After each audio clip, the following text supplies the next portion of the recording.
Praise the lord. హల్లెలూయా. దేవుని వాక్య ధ్యానంలోకి వెళదాం. యేసు ప్రభు సువార్తను ప్రకటించడం మొదలుపెట్టి మార్కు సువార్త 1:15 ఇలా చెప్పాడు, కాలము సంపూర్ణమైంది, దేవుని రాజ్యం సమీపించింది, మారు మనస్సు పొంది సువార్తను నమ్ముడి, దేవుని వైపు తిరుగుడి. కాలము సంపూర్ణమైంది, దేవుని రాజ్యము సమీపించింది, మారు మనసు పొందండరా అని పిలిచాడు ఆయన. యేసు ప్రభు ఏమని ప్రకటించాడు ఒక్కసారి మళ్ళీ చూడండి. కాలము సంపూర్ణమై ఉన్నది, దేవుని రాజ్యము సమీపించి ఉన్నది.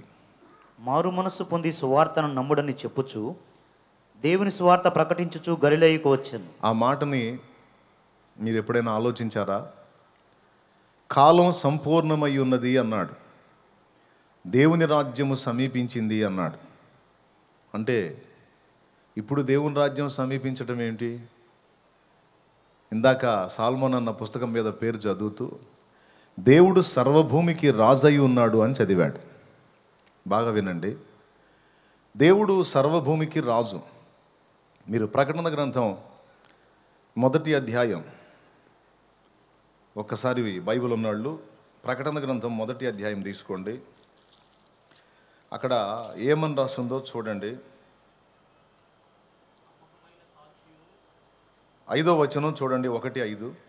నమ్మకమైన సాక్షియు, మృతులలో నుండి ఆది సంభూతుడుగా లేచిన వాడును, భూపతులకు అధిపతినయున్న యేసుక్రీస్తు, భూపతులకు అధిపతియునైన యేసుక్రీస్తు నుండి. అక్కడ ఏమని రాస్తున్నాడంటే భూపతులకు అధిపతి అని రాస్తున్నాడు. దానియేలు గ్రంథం కానీ మీరు చూడగలిగితే ఆయన భూమి మీద ఉన్నటువంటి సింహాసనములకు, ప్రభువులకు అన్నిటికీ పైన తానే రాజై ఉన్నాడట. సమస్తాన్ని ప్రభువులకే తాను ప్రభు అయి ఉన్నాడట, భూపతులకు అధిపతి అయి ఉన్నాడట. సమస్తము ఆయనది. కొలసై పత్రిక 1:15 మీరు కానీ చూడగలిగితే ఇలా రాస్తుంది, ఒకసారి చూడండి. సింహాసనాలు, ప్రభుత్వాలు కూడా చదువు.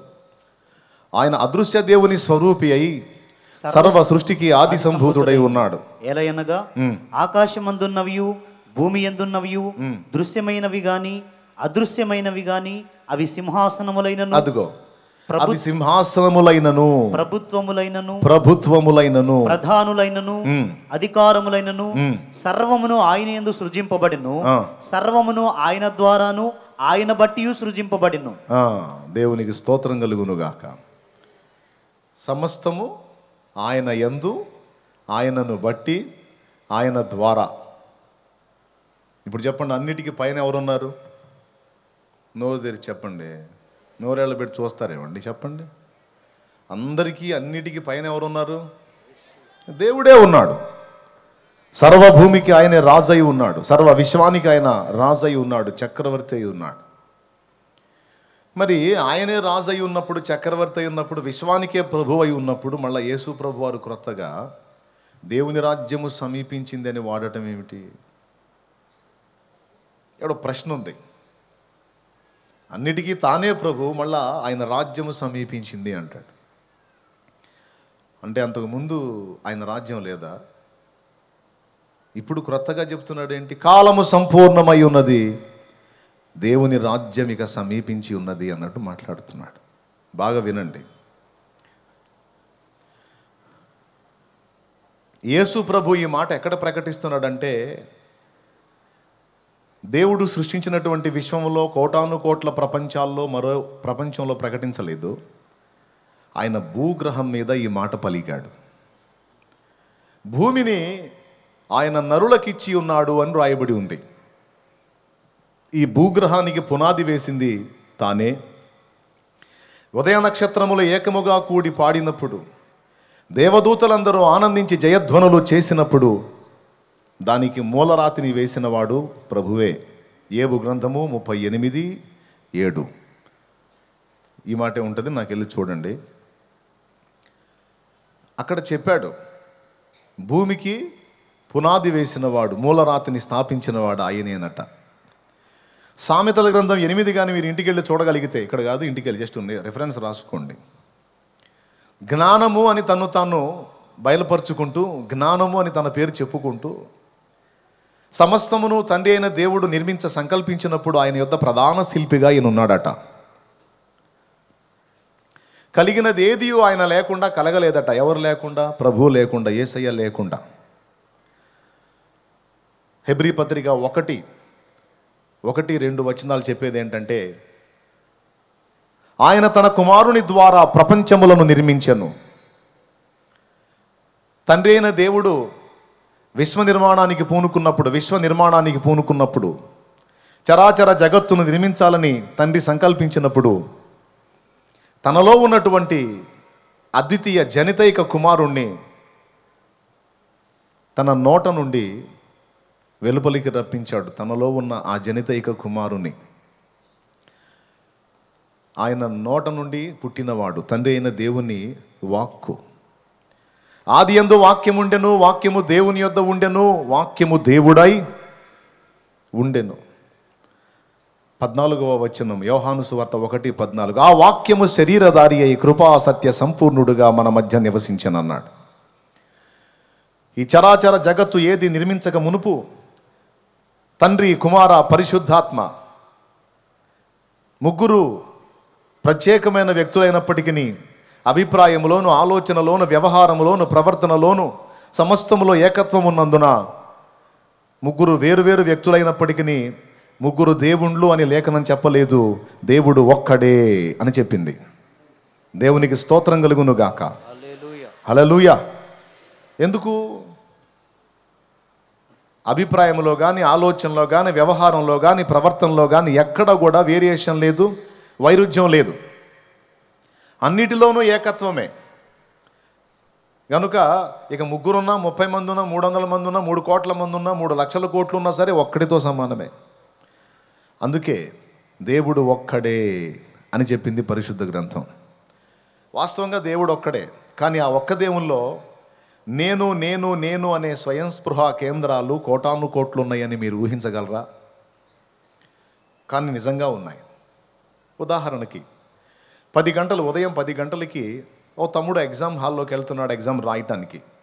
తను ప్రార్థన చేసుకొని దేవుడిని అడిగాడు, దేవా నేను ఎగ్జామ్ హాల్లోకి వెళ్తున్నాను, నా ప్రక్కన నువ్వు కూర్చో, నేను ఎగ్జామ్ రాస్తున్నా, చాలా భయంగా ఉంది, టెన్షన్గా ఉంది, దయచేసి ఇది నాకు లైఫ్ అండ్ డెత్ క్వశ్చన్ అయినా దయచేసి నా ఎందుకు కనికరపడి నాకు జయం ఇవ్వాలి, నాకు ఆ పిరికితనం తీసేయాలి, నా పక్కన కూర్చోయేసా అని ప్రార్థన చేసుకునేలే. యేసయ్య ఆ బిడ్డ పక్కన ఉన్నాడు, ప్రార్థనకు జవాబు ఇచ్చేవాడు. అదే కరెక్ట్గా 10 గంటలకి ఒక తల్లి తన కుమార్తె ప్రసవేదన పడుతున్నప్పుడు తాను మోకాళ్ళుని ప్రార్థన చేస్తుంది, నా బిడ్డ ఆపరేషన్ థియేటర్లోకి వెళ్ళిందయ్యా, ఆపరేషన్తో అవసరం లేకుండా సహజ కాన్పు జరగాలి నా కుమార్తెకు, తండ్రి యేసయ్యా నువ్వు ఉండు, వైద్యుని హస్తంలో నీ హస్తం ఉంచని ఒక తల్లి ప్రార్థన చేస్తుంది. అదే టైంలో అక్కడ ఉన్నాడు. ఇలాగా ఉదయం 10 గంటలకి ఎంతమంది, ఎన్ని కోట్ల మంది, ఎన్ని లక్షల మంది ఎన్ని సమస్యల గురించి అడుగుతారో మీకు తెలుసు. ఇక దాని గురించి అన్ని వర్ణించి నేను చెప్పాల్సిన అవసరంలా. అవునా? టైం ఒక్కటే, కాలము ఏకకాలం, టైం ఒక్కటే. ఆ ఏకకాలములో ఇన్ని లక్షల మందికి, ఇన్ని కోట్ల మందికి దేవుడు ఒక్కడే కదా. ఒక్కడై ఉండి ఇంతమందికి ఎలా వాళ్ళ పక్కనుండి వాళ్ళతో ఉండి వాళ్ళ సమస్యలకు సమాధానం, ప్రార్థనలకు జవాబులు ఇస్తున్నాడు ఎప్పుడైనా ఆలోచించారా? ఇప్పుడు నేను ఇటు మీతో మాట్లాడుతుంటే ఇటు పక్కన ఎవరన్నా గదిలిస్తే కోపడతా. మాట్లాడుతున్నాగా, ఏంది నీ శోప? మాట్లాడిన తర్వాత నువ్వు చెప్పు, వింటాను, మాట్లాడతాను. అవతల మాట్లాడుతుంటే మాట్లాడితే అంటాను అన్నా, ఏందండి అంటాను కదా. అంటే ఒక వ్యక్తితో నేను మాట్లాడుతున్నప్పుడు ఇంకొకడు నన్ను కదిలిస్తే మాట్లాడేది కాదు నేను. కానీ దేవుడు అలా కాదు. ఇటు పక్క నీతో మాట్లాడతాడు, అటుపక్క ఇంకొకళ్ళతో మాట్లాడతాడు, ఇంకొకళ్ళతో ఇట్లాగా కోట్ల మందితో, కోటాను కోట్ల మంది, ఎంతమందిని ఆయన ఈ విశ్వంలో సృష్టించాడు అంతమందితో ఏకకాలములో వ్యవహరించగలిగినటువంటి అవకాశం దేవునికి ఉంది. అందుకు ఆయన దేవుడు. Praise the lord.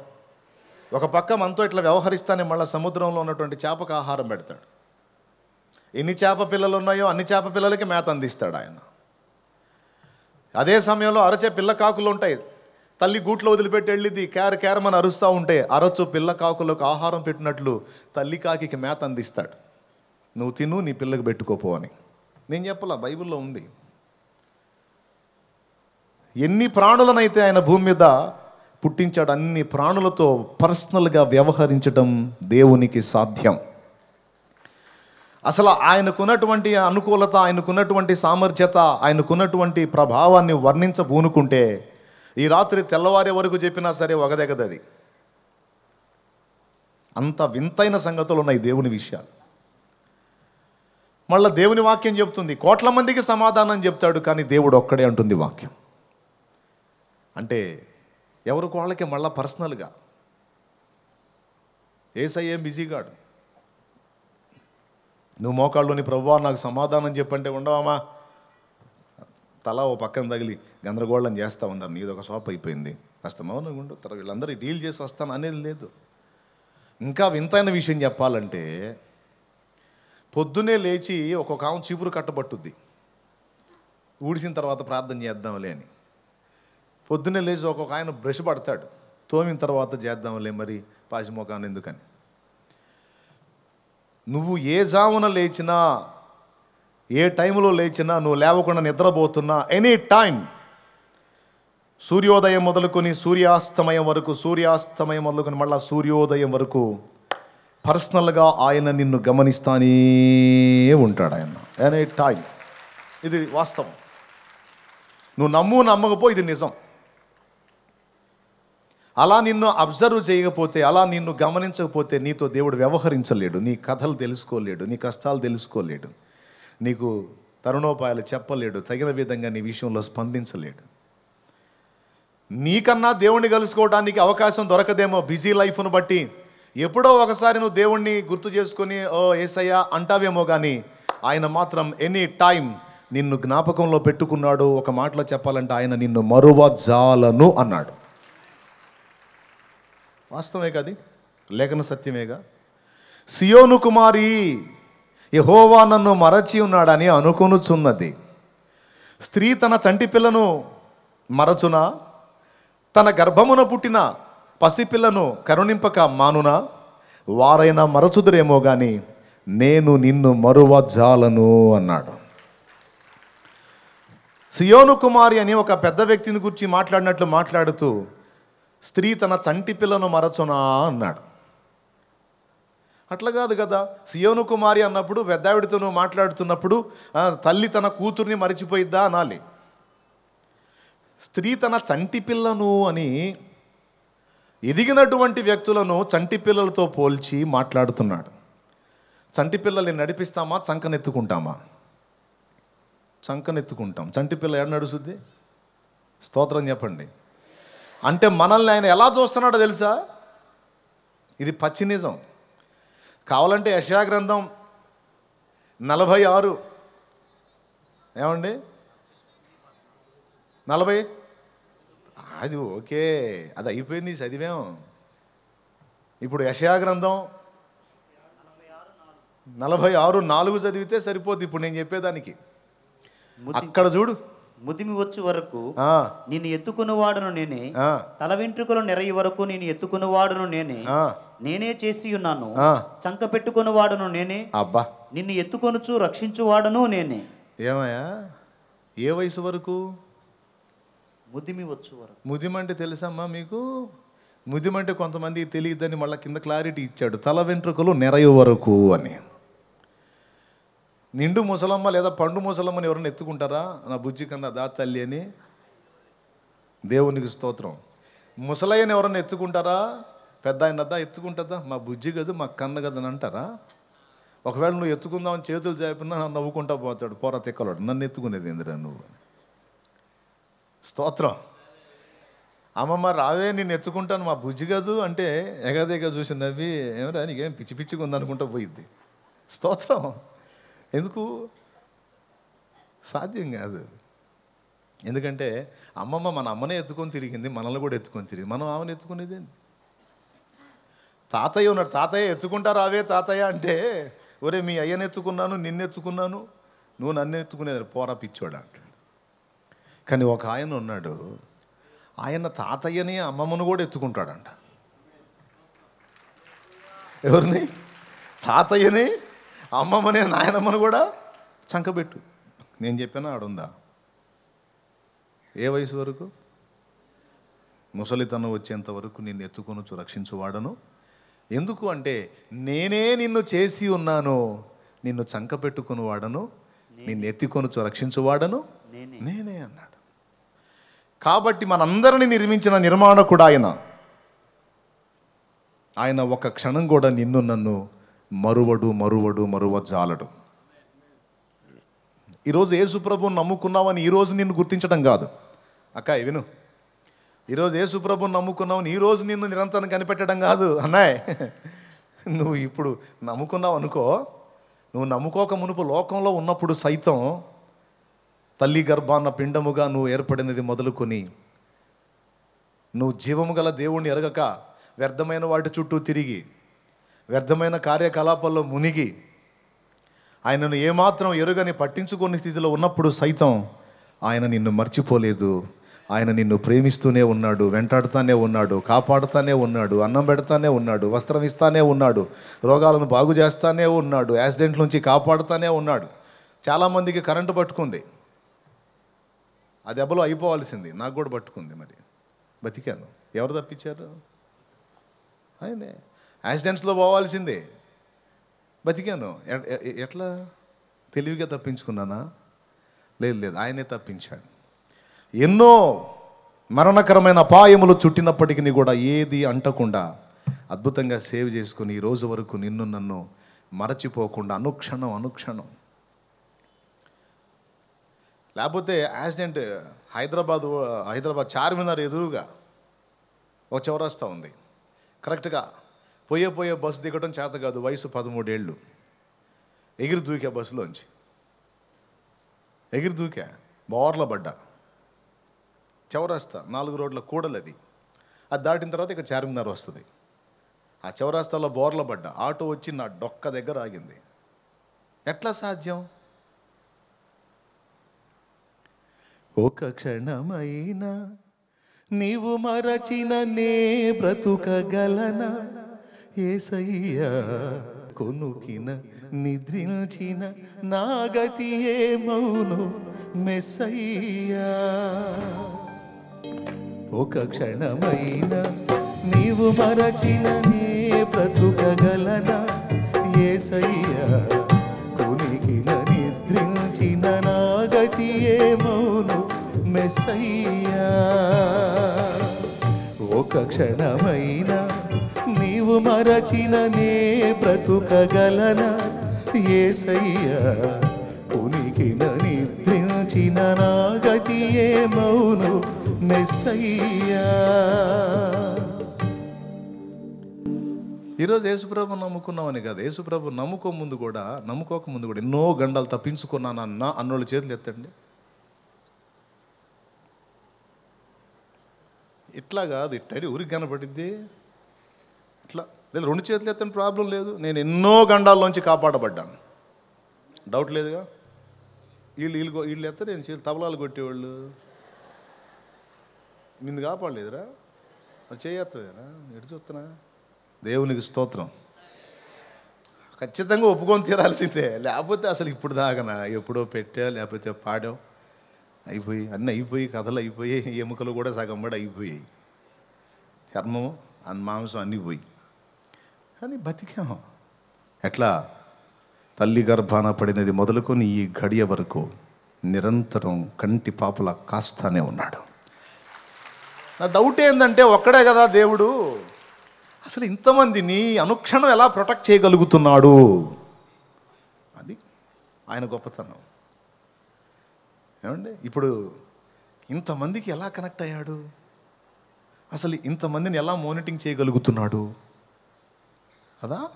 కాబట్టి దేవుళ్ళో తండ్రి, కుమార, పరిశుద్ధాత్మ త్రిత్వమే కాదు, అనేకత్వం కూడా ఉంది. ఆయన అసలు మనలో కాదు అర్థం చేసుకోవటం. దేవుడు నాకు అర్థమైపోయాడంటే అది ఓవర్ యాక్షనే, అంత సీన్ లేదు. దేవుడు నీకు ఈజీగా అర్థమైపోవడానికి నీ బ్రెయిన్ అంత చిన్నోడు కాదు. అర్థం చేసుకోలేదు. ఏదన్నా కాస్త కూస్త మనకు అర్థమైందంటే ఆయన తన గ్రంథంలో బయలుపరుచుకున్న తప్ప ఇంకా మనం చదవాల్సిన చదువు దేవుని విషయంలో బోల్డ్ అంత ఉంది. అది ఈ లోకంలో ఉన్నంత వరకు నడుస్తుంది.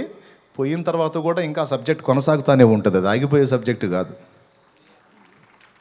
నిత్యత్వం అంతా తెలుసుకున్నా కూడా తరగనిటువంటి సబ్జెక్టు దేవుడు, జ్ఞానము దేవుడు, జ్ఞాన ఖని దేవుడు.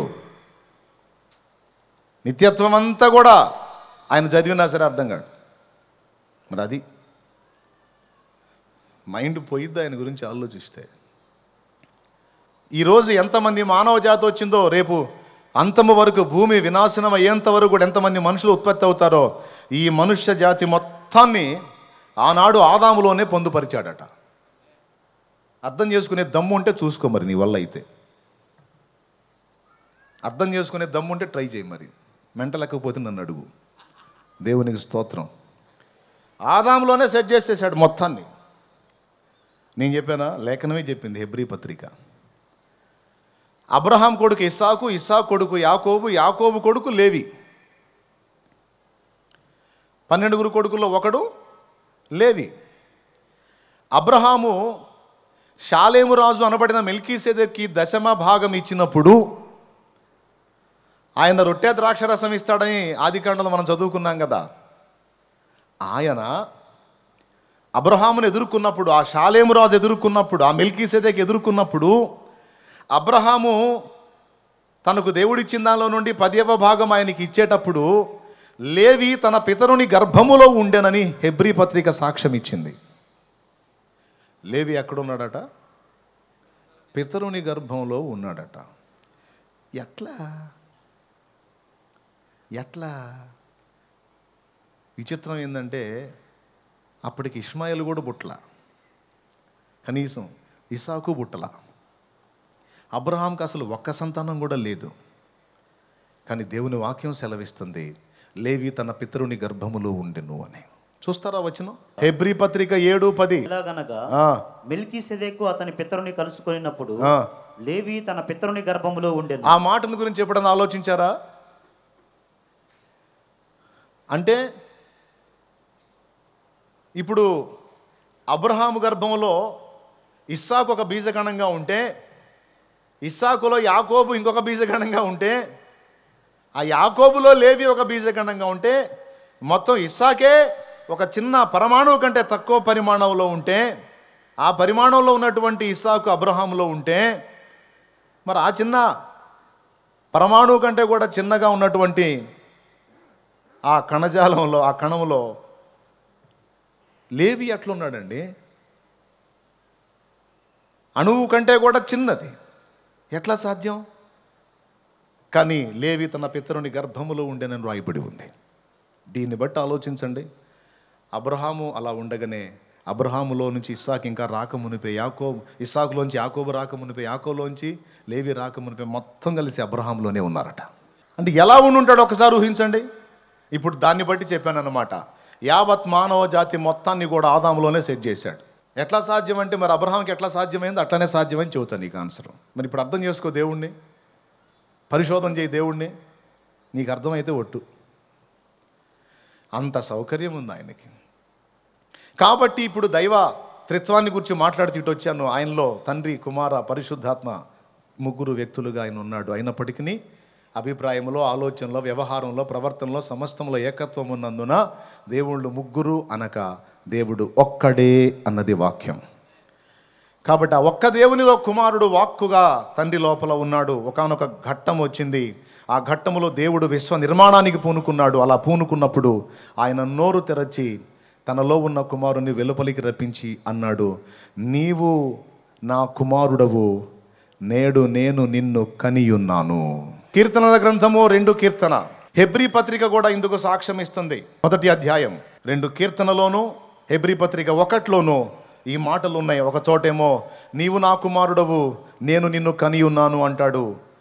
హెబ్రీ పత్రికలోనేమో నీవు నా కుమారుడవు, నేడు నేను నిన్ను కనియున్నా. నేడు అనేది మెన్షన్ చేస్తాడు. అంటే కాలము అనేది లేనప్పుడు, తండ్రి అయిన దేవుడు తనలో ఉన్నటువంటి ఆ అద్వితీయ కుమారుణ్ణి, ఆ జనితైక కుమారుణ్ణి తన నోట నుండి వెలుపలికి రప్పించినప్పుడు నేడు నేను నిన్ను కని ఉన్నాను, నేడు అనేది అప్పుడు స్టార్ట్ అయింది. కాలము అనేదే ఆరంభమైంది యేసుతో. ఇక యేసు ఎప్పుడైతే లైన్లోకి వచ్చాడో, ఎప్పుడైతే ఇక ఆయన బయటకు వచ్చాడో తండ్రిలో నుండి, అప్పుడు కాలం అనేది స్టార్ట్ అయింది. ఒక రకంగా చెప్పాలంటే కాలము కూడా ఆయనే. అదృష్టము అంటారు కదా కొంతమంది, అదృష్టం కూడా ఆయనే. అందుకే మొన్న వీచే గాలి స్వాగతం అని అనే పాట పాడా క్రిస్మస్కి. సృష్టికర్త అయిన వాడు సృష్టిగా మారే, కాలమే లేనివా. సృష్టికర్త అయిన వాడు సృష్టిగా మారే, కాలమే లేనివాడు కాలము చేరే. దేవుడై ఉన్నవాడు మనిషిగా మారే, దేవుడై ఉన్నవాడు మనిషిగా మారే. మాతృగర్భమందు చేరి ఆటలు ఆడే, మాతృగర్భమందు చేరి ఆటలు ఆడే, ఆటలు ఆడే. వీచే గాలి స్వాగతమనియే, వెలిగే తారా సందడి. చాలు, కాలమే లేదు ఆయనకి. కానీ ఆయన ఎప్పుడైతే తండ్రిలో నుండి బయటికి వచ్చాడు, ఇక కాలము తానే అయ్యాడు. ఆది నేనే, అంతము నేనే. ఆది అనేది ఒక ప్రారంభం, ఒక కాలం. కాలము ఆయనేనట. ఇక ఆయన లైన్లోకి వచ్చి ఇక తండ్రి ఏదైతే ఆలోచన చెప్పాడో, దేవదూతలను కానీ, దేవదూతల ప్రపంచాలను కానీ, భూప్రపంచాన్ని కానీ సమస్తమును నిర్మించిన వాడు యేసయ్యే. అంబస్య పారే భువనస్య మధ్యే, నాకస్య పృష్ఠే మహతో మహీయా. శుక్రేణ జ్యోతిర్గంక్షి సామను ప్రవిష్టః, ప్రజాపతిశ్చరతి గర్భే అంతః. ప్రజాపతిశ్చరతి గర్భే అంతః. ఆ తర్వాత ఇందాక పాడిన చరణం. తండ్రి అయిన దేవునిలో నుండి బయటికి వచ్చినటువంటి ఘట్టం ఒకటి ఉంది. ఆయనే మళ్ళా మరియమ్మ కడుపులోకి ప్రవేశించి భూమి మీదకి వచ్చిన ఘట్టం ఒకటి ఉంది. కాల ఆరంభములో ఒకసారి తండ్రి అయిన దేవుని నోట నుండి వచ్చాడు, అది ఆరంభం. కాలము సంపూర్ణమైనప్పుడు దేవుడు తన ప్రియ కుమారుని పంపించెను. అదే కాలము సంపూర్ణమైనప్పుడు మరియమ్మ గర్భాన్ని వచ్చి మానవ జాతిని, సకల నిర్మాణంలో ఉన్నటువంటి సకల ప్రజలను విమోచించడానికి మళ్ళా లైన్లోకి వచ్చాడు ఆయన. విశ్వాన్ని నిర్మించడానికి ఒకసారి, విశ్వాన్ని విమోచించడానికి మరొకసారి ఆయన బయటికి రావాల్సి వచ్చింది. ఇదండి టోటల్గా ఆయన సంగతి. అయితే ఆయన ముందు లైన్లోకి వచ్చి సమస్తాన్ని నిర్మించాడు. అయితే అన్నిటికంటే చివర భూగ్రహాన్ని నిర్మించాడు. భూగ్రహాన్ని నిర్మించినప్పుడు దేవుని వాక్యం చెప్తుంది ఏంటంటే, భూమి మీద మనుషులను చేశాడు. దేవదూతలను గురించి చెప్పబడని మాట ఒకటి మనుషులను గురించి చెప్పాడు. మనము మన స్వరూపమందు మన పోలిక చొప్పున నరులను చేయుదము, వారు కూడా ఏలికలై ఉంటారు. భూ జంతువులను, ఆకాశ పక్షులను, సముద్రపు చేపలను సమస్తమును వారు ఏలుదురు. మన స్వరూపమందు మన పోలిక చొప్పున నరులను నిర్మించుదాము. దేవుని స్వరూపమందు దేవుని పోలిక చొప్పున మనం చేయబడ్డాం. స్వరూపమైంది, పోలిక అయింది. అప్పుడే ఇంకొకటి కూడా చేస్తే బాగుండు, స్వభావం. స్వరూపం ఓకే, పోలిక ఓకే, ఇప్పుడు స్వభావం. స్వభావం అనేది ఇప్పుడు మనలో దేవుడు నిర్మాణం జరిగిస్తూ ఉన్నాడు. మన నిర్మాణం ఇంకా సంపూర్తి కాల, చాలామందికి అది అర్థం కాల. దేవుడు ఇంత చక్కని సృష్టి చేశాడు కదా, ఈ పాపం, లోపం, దోషం, అపరాధం ఏమీ లేనటువంటి పరిపూర్ణమైనటువంటి లోకాన్ని నిర్మించలేకపోయాడా అంటే మీరు చెప్పాలి సమాధానం ఏంటంటే, దేవుని నిర్మాణం ఇంకా పూర్తి కాలేదురా సోదరుడా అని చెప్పాలి. ఇంకా జరుగుతుంది వర్క్. మనందరినీ కూడా తన స్వభావంలోనికి తీసుకొని రావటానికి ఇప్పుడు వర్క్ చేస్తున్నాడు దేవుడు. దేవునికి స్తోత్రం. భూమిని మనుషులకు ఇచ్చాడు, కానీ ఏం జరిగిందో తెలుసా? మనుషులకు ఇచ్చి వారిని ఆయన పరీక్షించినప్పుడు వారు దేవుని నమ్మక, దేవుని సందేహించి, దేవుని విషయమే అవిశ్వాసాన్ని కనపరిచి సాతానుకు తమను తాము అప్పగించుకున్నారు. ఇది మనకు తెలిసిన కథే. ఆ తర్వాత ముందు మానవులకు అప్పగింపబడిన ఈ భూమి సుప్రీం అయితే ఆయనే. స్తోత్రం. ఎవరు సుప్రీం? ఎవరు? ఇప్పుడు మనకు ప్రధాని ఎవరండి? మనకి ప్రధాని ఎవరండి? ప్రస్తుత ప్రధాని ఎవరు కదా? రైట్. మన రాష్ట్ర ముఖ్యమంత్రి ఎవరు? ఈ ఆంధ్ర రాష్ట్ర ముఖ్యమంత్రి ఎవరు కదా? తెలంగాణ ముఖ్యమంత్రి. రైట్. ఇప్పుడు ప్రతిదానికి వీళ్ళ పరిపాలనలో ప్రధాని గారు ఎంటర్ అవుతాడా? ఇప్పుడు ఈ రాష్ట్రాన్ని ముఖ్యమంత్రి గారు పరిపాలిస్తున్నాడు, చిన్నదానికి పెద్దానికి ఆయన ఎంటర్ అవుతాడా? నో. ఇక్కడ వీళ్ళ పాలన వీళ్ళు చేసుకుంటూ ఉంటారు. అవసరమైనప్పుడు కదులుతాడు తప్పించి చిన్నదానికి పెద్దానికి ఆయన స్పందించడు. ఇక్కడ ముఖ్యమంత్రి గారు ఉంటాడు, ఆయన నడిపిస్తూ ఉంటాడు. అర్థమైందా? అలాగే దేవుడు సృష్టించిన కోటాను కోట్ల ప్రపంచాలకు రాజులను దేవుడు నియమించాడు. ఎవరిని? అలాగే భూగ్రహాన్ని కూడా ఒక రాజు నియమించబడ్డాడు. అతడు ఎవరో కాదు, ఆదాము. ఏలిక అతడు నియమించబడ్డాడు. తర్వాత ఏం జరిగిందో మీకు తెలుసు. ఆ రాజుగా ఉన్నవాడు తన అధికారాన్ని అపవాదికి అప్పజెప్పాడు. లూకా సువార్తలో సాతాను డైరెక్ట్గా యేసు ప్రభుతో అంటాడు, ఈ లోక రాజ్యములను వాటి మహిమను ఒక్క నిమిషములో ఆయనకు చూపించి, యేసు, ఈ లోక రాజ్యములు వాటి మహిమయు నాకు అప్పగింపబడింది, ఒక్కసారి నువ్వు నా కాలు మొక్కితే మొత్తం నీకు ఇస్తా అంటాడు. అక్కడ యేసు ప్రభు ఒక్కటిస్తా అనలా. ఎవడురా నువ్వు? అసలు ఇది మొత్తం నిర్మించిన నిర్మాణకుడిని నేనైతే ఇదంతా నాది అని మాట్లాడుతున్నావు, పగిలిపోద్ది ముఖం అనలా. మౌనంగా ఉన్నాడు. ఎందుకు? ఆదాముకి ఇచ్చిన అధికారాన్ని ఆదాము సాతానుకి అప్పచెప్పినందున అప్పటి నుంచి ఇప్పటిదాకా భూమి మీద వాడే ఏలికగా ఏలుతున్నాడు. ఈ లోకము దుష్టుని యందున్నది అన్న మాట గుర్తుందా? యేసుప్రభు అన్నాడు, ఇదిగో లోకాధికారి వచ్చుచున్నాడు కనుక ఇక విస్తరించి మాట్లాడనన్న మాట యేసయ్య అన్నాడు. గుర్తుందా? చదివిన వాళ్ళకి గుర్తుంటుంది, మా వాళ్ళకి ఏం గుర్తుంటుంది? సీరియళ్ళు, సినిమాలు, లోకంలో చెత్త, ఇన్స్టాగ్రామ్లో ఏం పోస్టులు పెడుతున్నారు, యూట్యూబ్లో ఏం పోస్టులు పెడుతున్నారు, ఈ చెత్త అంతా చాలామందికి తెలుసు, కానీ లేఖనం తెలియదు. కొంచెం బైబిల్ చదవాలి. దేవునికి స్తోత్రం. ఈ లోకము దుష్టుని అందున్నది అన్న మాట ఉంది, ఇదిగో లోకాధికారి వాడు వస్తున్నాడు అన్న మాట కూడా ఉంది. ఎప్పుడయ్యాడు వాడు లోకాధికారి? ఎప్పుడైంది ఈ రాజ్యము వాడి వశం? ఆదాముకు అప్పచెప్పినది ఆదాము వానికి అప్పచెప్పినప్పుడు అయింది. దేవునికి స్తోత్రం. ఇక అప్పటి నుంచి వాడు పరిపాలన మొదలుపెట్టాడు. అందుకే ఏబు గ్రంథము 1వ అధ్యాయములో 5-6 వచనాలు మనం చూస్తే, దేవుని దూతలందరూ యెహోవా సన్నిధిని సమకూడే దినమొకటి తటస్థించినప్పుడు అపవాది కూడా అందులో గ్యాదర్ అయ్యాడట.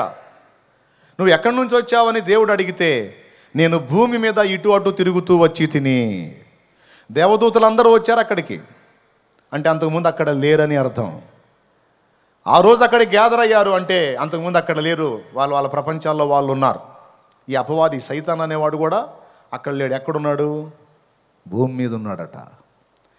సో అందరు అడ్రస్ అడిగినట్టు వీడిని వాడు అడిగాడు, నువ్వు ఎక్కడి నుంచి వచ్చావంటే భూగ్రహం చెప్పాడు వీడు, నేను భూమి మీద ఇటు అటు తిరుగుతూ వచ్చానని.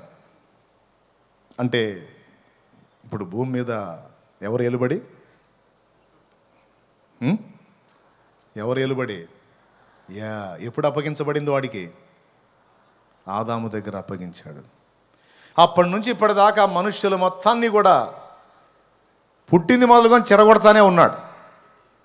అందరినీ పాపము కింద బంధించి ఉంచాడు. అందరినీ పాపమును ఆధారం చేసుకొని ఏళ్తున్నాడు వాడు. పాపము ఎంతమందిలోనికి ప్రవేశించిందో అంతమంది మీదకి సైతానుగాడి అధికారం వచ్చింది. పాపాన్ని ఆధారం చేసుకొని వెళ్తున్నాడు వాడు. అయితే ఇప్పుడు యేసు ప్రభు మార్కు సువార్త 1:15 ఏమని మాట్లాడాడు? కాలము సంపూర్ణమైంది అంటే అంత ముగింపు ఘట్టానికి వచ్చింది. దేవుని రాజ్యం ఇక సమీపించింది. దేవునికి స్తోత్రం. అపోస్తలుల కార్యములు 17వ అధ్యాయము ఒక్కసారి మీరు కానీ చూడగలిగితే ఇలా రాయబడి ఉంది. అపోస్తలుల కార్యములు 17వ అధ్యాయము ఒకసారి చూడండి. బైబిల్ ఉన్న వాళ్ళందరూ 30వ వచనం చదువు. ఆ అజ్ఞాన కాలములను దేవుడు చూచి చూడనట్టుగా ఉండెను. ఇప్పుడైతే అంతటను అందరును మారు మనసు పొందవలనని మనుషులకు ఆజ్ఞాపించుచున్నాడు. అదిగో చూడండి ఏం మాట్లాడుతున్నాడో. ఆ అజ్ఞాన కాలములను దేవుడు చూచి చూడనట్లుగా ఉండెను. ఇప్పుడైతే అంతటను అందరును మారు మనసు పొందవలెనని మనుషులకు ఆజ్ఞాపించు. ఎందుకని? కింద చదువు. ఎందుకనగా తాను నియమించిన మనుష్యుని చేత నీతిననుసరించి భూలోకమునకు తీర్పు తీర్చబోయేడు యొక్క దినమును నిర్ణయించి ఉన్నాడు. డిసైడ్ అయిపోయింది ఒక డే. ఎందుకనగా తాను నియమించిన మనుషుని చేత, దేవుని చేతనలా గుర్తుపెట్టుకోండి, మనుషుని చేత తాను నియమించిన మనుషుడు ఒకడు ఉన్నాడట. ఎవరో ఆ మనుష్యుడు దేవుడై ఉండి ఆ దేవునితో సమానముగా ఉండుట విడిచిపెట్టకూడని భాగ్యమని ఎంచుకొనక మనుషుల పోలికగా పుట్టి దాసుని స్వరూపం ధరించుకొని తన్ను తానే రిక్తునిగా చేసుకున్న మనుష్యుడు ఒకడున్నాడు. ఆయన సంపూర్ణ దేవుడు అన్నది ఎంత నిజమో, ఏది తండ్రి యొద్ద ఉన్నప్పుడు సంపూర్ణ దేవుడు అన్నది ఎంత నిజమో, తండ్రి యొద్ద నుండి భూమి మీదకి వచ్చినప్పుడు సంపూర్ణ మానవుడు అన్నది కూడా అంతే నిజం. సగం దేవుడు సగం మానవుడు కాదు, సంపూర్ణ దేవుడే. కానీ ఆ దేవత్వాన్ని అక్కడే వదిలిపెట్టి సంపూర్ణ మానవుడుగా భూమి మీదకి వచ్చాడు. వినండి, ఇప్పుడు తండ్రి కుడిపార్శ్వమున కూర్చున్నవాడు ఎవరో తెలుసా? దైవ కుమారుడు అని చెప్పక మనుష్య కుమారుడు అని చెప్పాడు. ఇప్పుడు భూమి మీదకి వచ్చిన మనుషుల్లో ఒక్కడు కూడా తండ్రి దగ్గరికి ఎక్కిపోలేడు. కానీ ఒకడున్నాడు, ఆ మనిషి ఇప్పుడు పోయి తండ్రి కుడి పక్కన కూర్చున్నాడు. భూమి మీద పుట్టిన వాళ్ళ ఎవడు జయించలేదు, ఎవడు అక్కడికి ఎక్కి వెళ్ళలేదు. కానీ ఒకడున్నాడు, ఆయన జయించాడు, ఆయన అక్కడికి ఎక్కి వెళ్ళాడు. ఇప్పుడు తండ్రి కుడిపార్శ్వం ఉంది ఎవరు తెలుసా? సంపూర్ణ మానవుడే. ఆయన పేరు నజరేయుడగు యేసు. ఆయనను బట్టి, ఆయనను నియమించి, ఆయన ద్వారా భూలోకానికి మనుషులారా, ఓ మనుషులారా, మీకు దేవుడు కాదు, ఈ లోక వాతావరణంలో పుట్టి పెరిగి ఈ లోకంలో అన్ని విషయాలను అనుభవించి పరమునకెక్కిన ఒక మనుషుడే మనకి తీర్పు తీర్చబోతున్నాడు. ఎవరా మనుషుడు? నజరేయుడగు యేసు. మనం కథలు చెప్పలే మీకు ఆయనకి. నీకేం తెలుసా? మనిషిగా పుడితే నీకు అర్థమయ్యేది. స్తోత్రం. పుట్టా అంటాడు. పుట్టావులే, మాలాంటి శోధనలు ఎదుర్కొంటే అప్పుడు నీకు అర్థమయ్యేది. హెబ్రీ పత్రిక 4:15 చూసుకో అంటాడు. అందులో ఏముంది? మన ప్రధాన యాజకుడు మన బలహీనతలలో సహానుభవం లేనివాడు కాడు, కానీ ఆయన సమస్త విషయములలో మనవలె శోధింపబడినను పాపము లేనివాడుగా ఉండెను. దేవునికి స్తోత్రం. అంటే బ్రదరు, యేసు ప్రభులో పాపం లేదంటే దానికి ఒక లాజిక్ ఉంది బ్రదరు. ఏంటో తెలుసా? ఆయన బ్లడ్లో పాపం లేదు, అది లాజిక్. కానీ మన బ్లడ్లో ఆదాము సంబంధిత రక్తం పనిచేస్తుంది కనుక మనం అదనమాట. కానీ యేసులో పాపం లేదు, ఆయన బ్లడ్. మరి మరియమ్మ రక్తం కూడా లేదంటివి నువ్వు, అది దైవ రక్తం అంటివి. ఏ పాపము లేని నిష్కళంకమైన, పరిశుద్ధమైన, పవిత్రమైన, అమూల్యమైన, ప్రశస్తమైన రక్తం అంటివి. ఇక పాపమే ఆ బ్లడ్లో లేనప్పుడు ఇక మరి ఎట్లా పాపం చేస్తాడు? కానీ మనం అట్లా కాదే. పాపైన ఆదాము రక్తం పంచుకు పుట్టాం కాబట్టి యేసు ప్రభులాగా మనం ఉండాలంటే కుదరదమ్మా, కుదరదయ్యా. ఇట్లాంటి డైలాగులు కూడా విన్నాను నేను. ఇక్కడ పాయింట్ ఏంటంటే, లైన్లో ఉన్నారు కదా మీరు అన్న డౌట్ వచ్చింది. ఉన్నారు కదా? ఎంతమంది 2 చేతులతో స్తోత్రం చెప్పండి. చాలా వందనాలండి, అందరు లైన్లోనే ఉన్నారు. సంతోషం. బాగా వినండి. యేసు ప్రభులో పాపం లేదు, ఆయన బ్లడ్లోనే పాపం లేదు. పుట్టటమే పరిశుద్ధుడిగా పుట్టాడు, పరిశుద్ధుడిగా జీవించాడు, పరిశుద్ధ రక్తం చిందించాడు, పరిశుద్ధుడిగానే పరమునకు ఎక్కిపోయాడు. బాగుంది.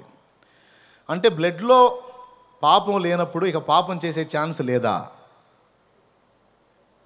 అనే పాయింట్కి మీకు సమాధానం చెప్తా. మరి ఆదాము నిర్మించబడ్డప్పుడు, హవ్వ నిర్మించబడ్డప్పుడు వాళ్ళ బ్లడ్లో కూడా పాపం లేదు, వాళ్ళ రక్తంలో కూడా పాపం లేదు. కానీ మరి వాళ్ళు చేశారుగా, వాళ్ళు మోసపోయారుగా, వాళ్ళు అవిధేయత చూపారుగా.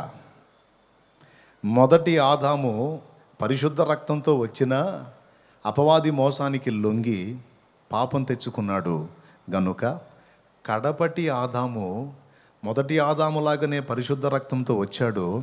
అపవాది ఎన్ని విధాలా మోసగిద్దామని చూసినా వానికి లోబడలేదు. తండ్రి అయిన దేవునికి సంపూర్ణ విధేయత చూపాడు. గట్టిగా మహిమపరిస్తే సరిగ్గా ఉండాలి.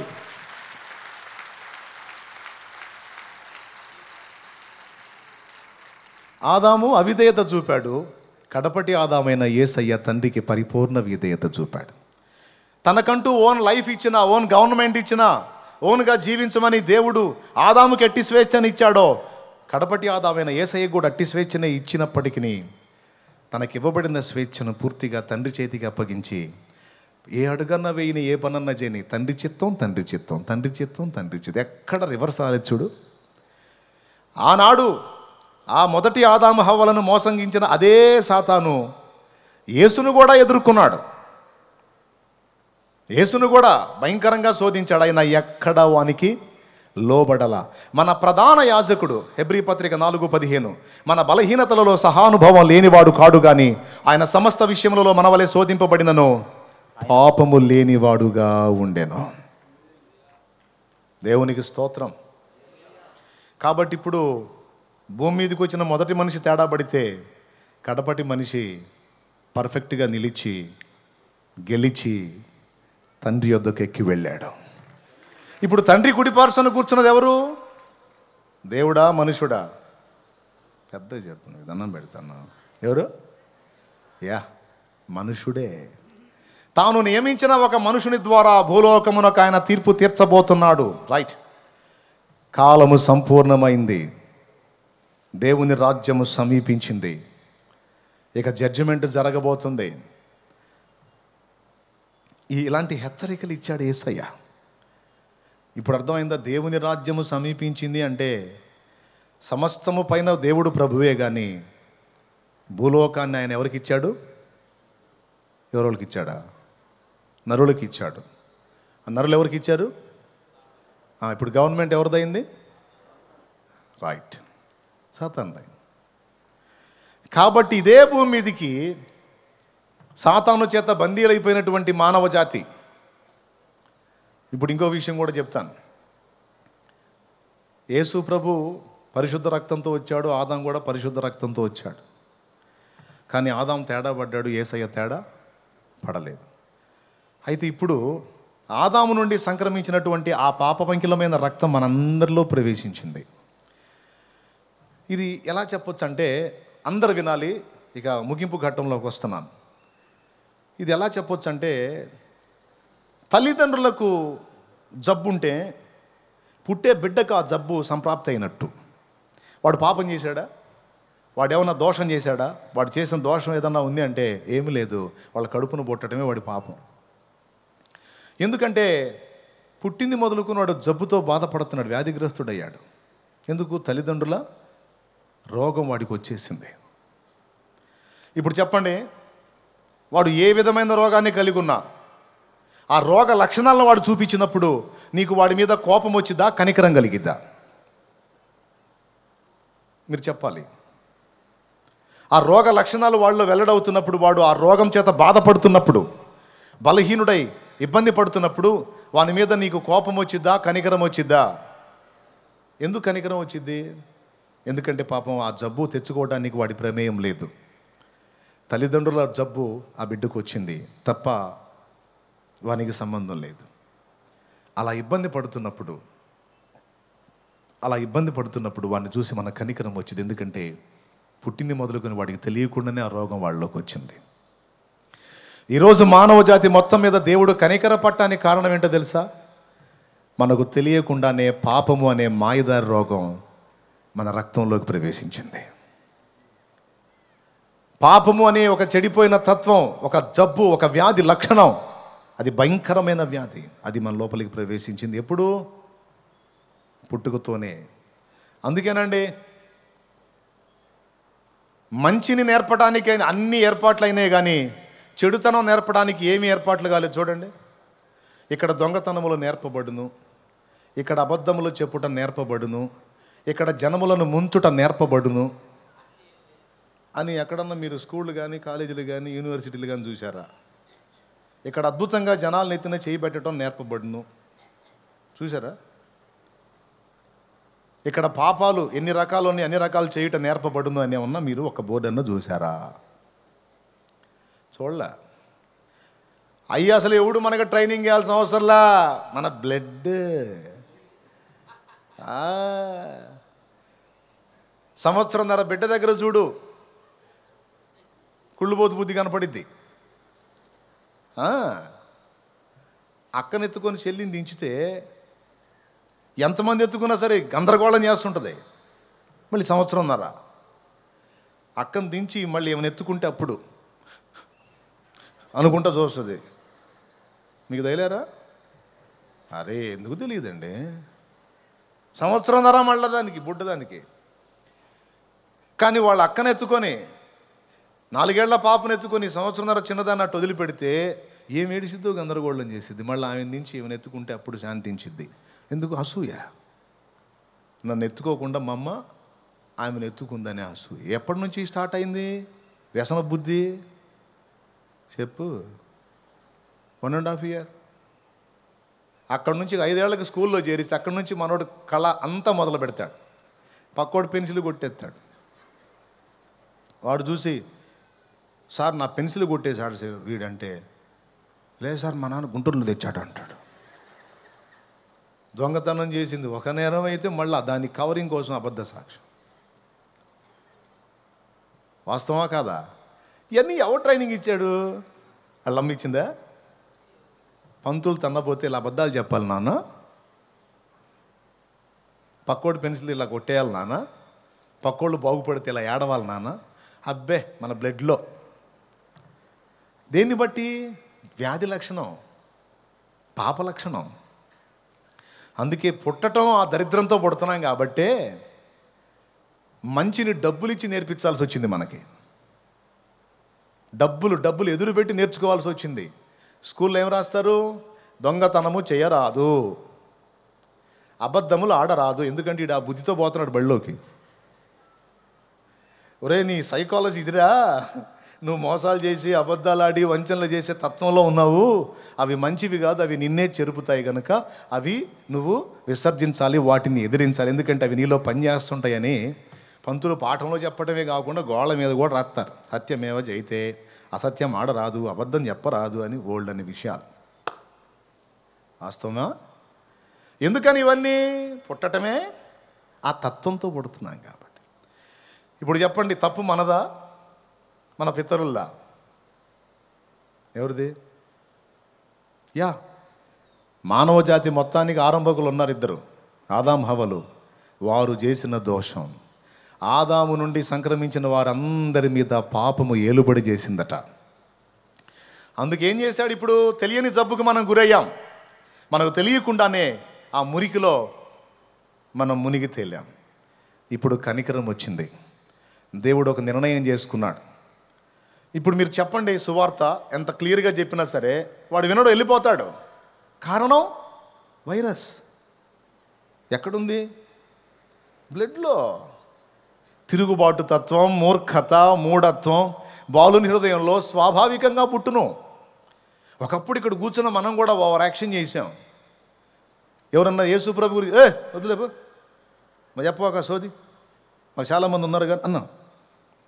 మూఢత్వం. బాలుని హృదయంలో స్వాభావికంగా పుట్టుద్ది.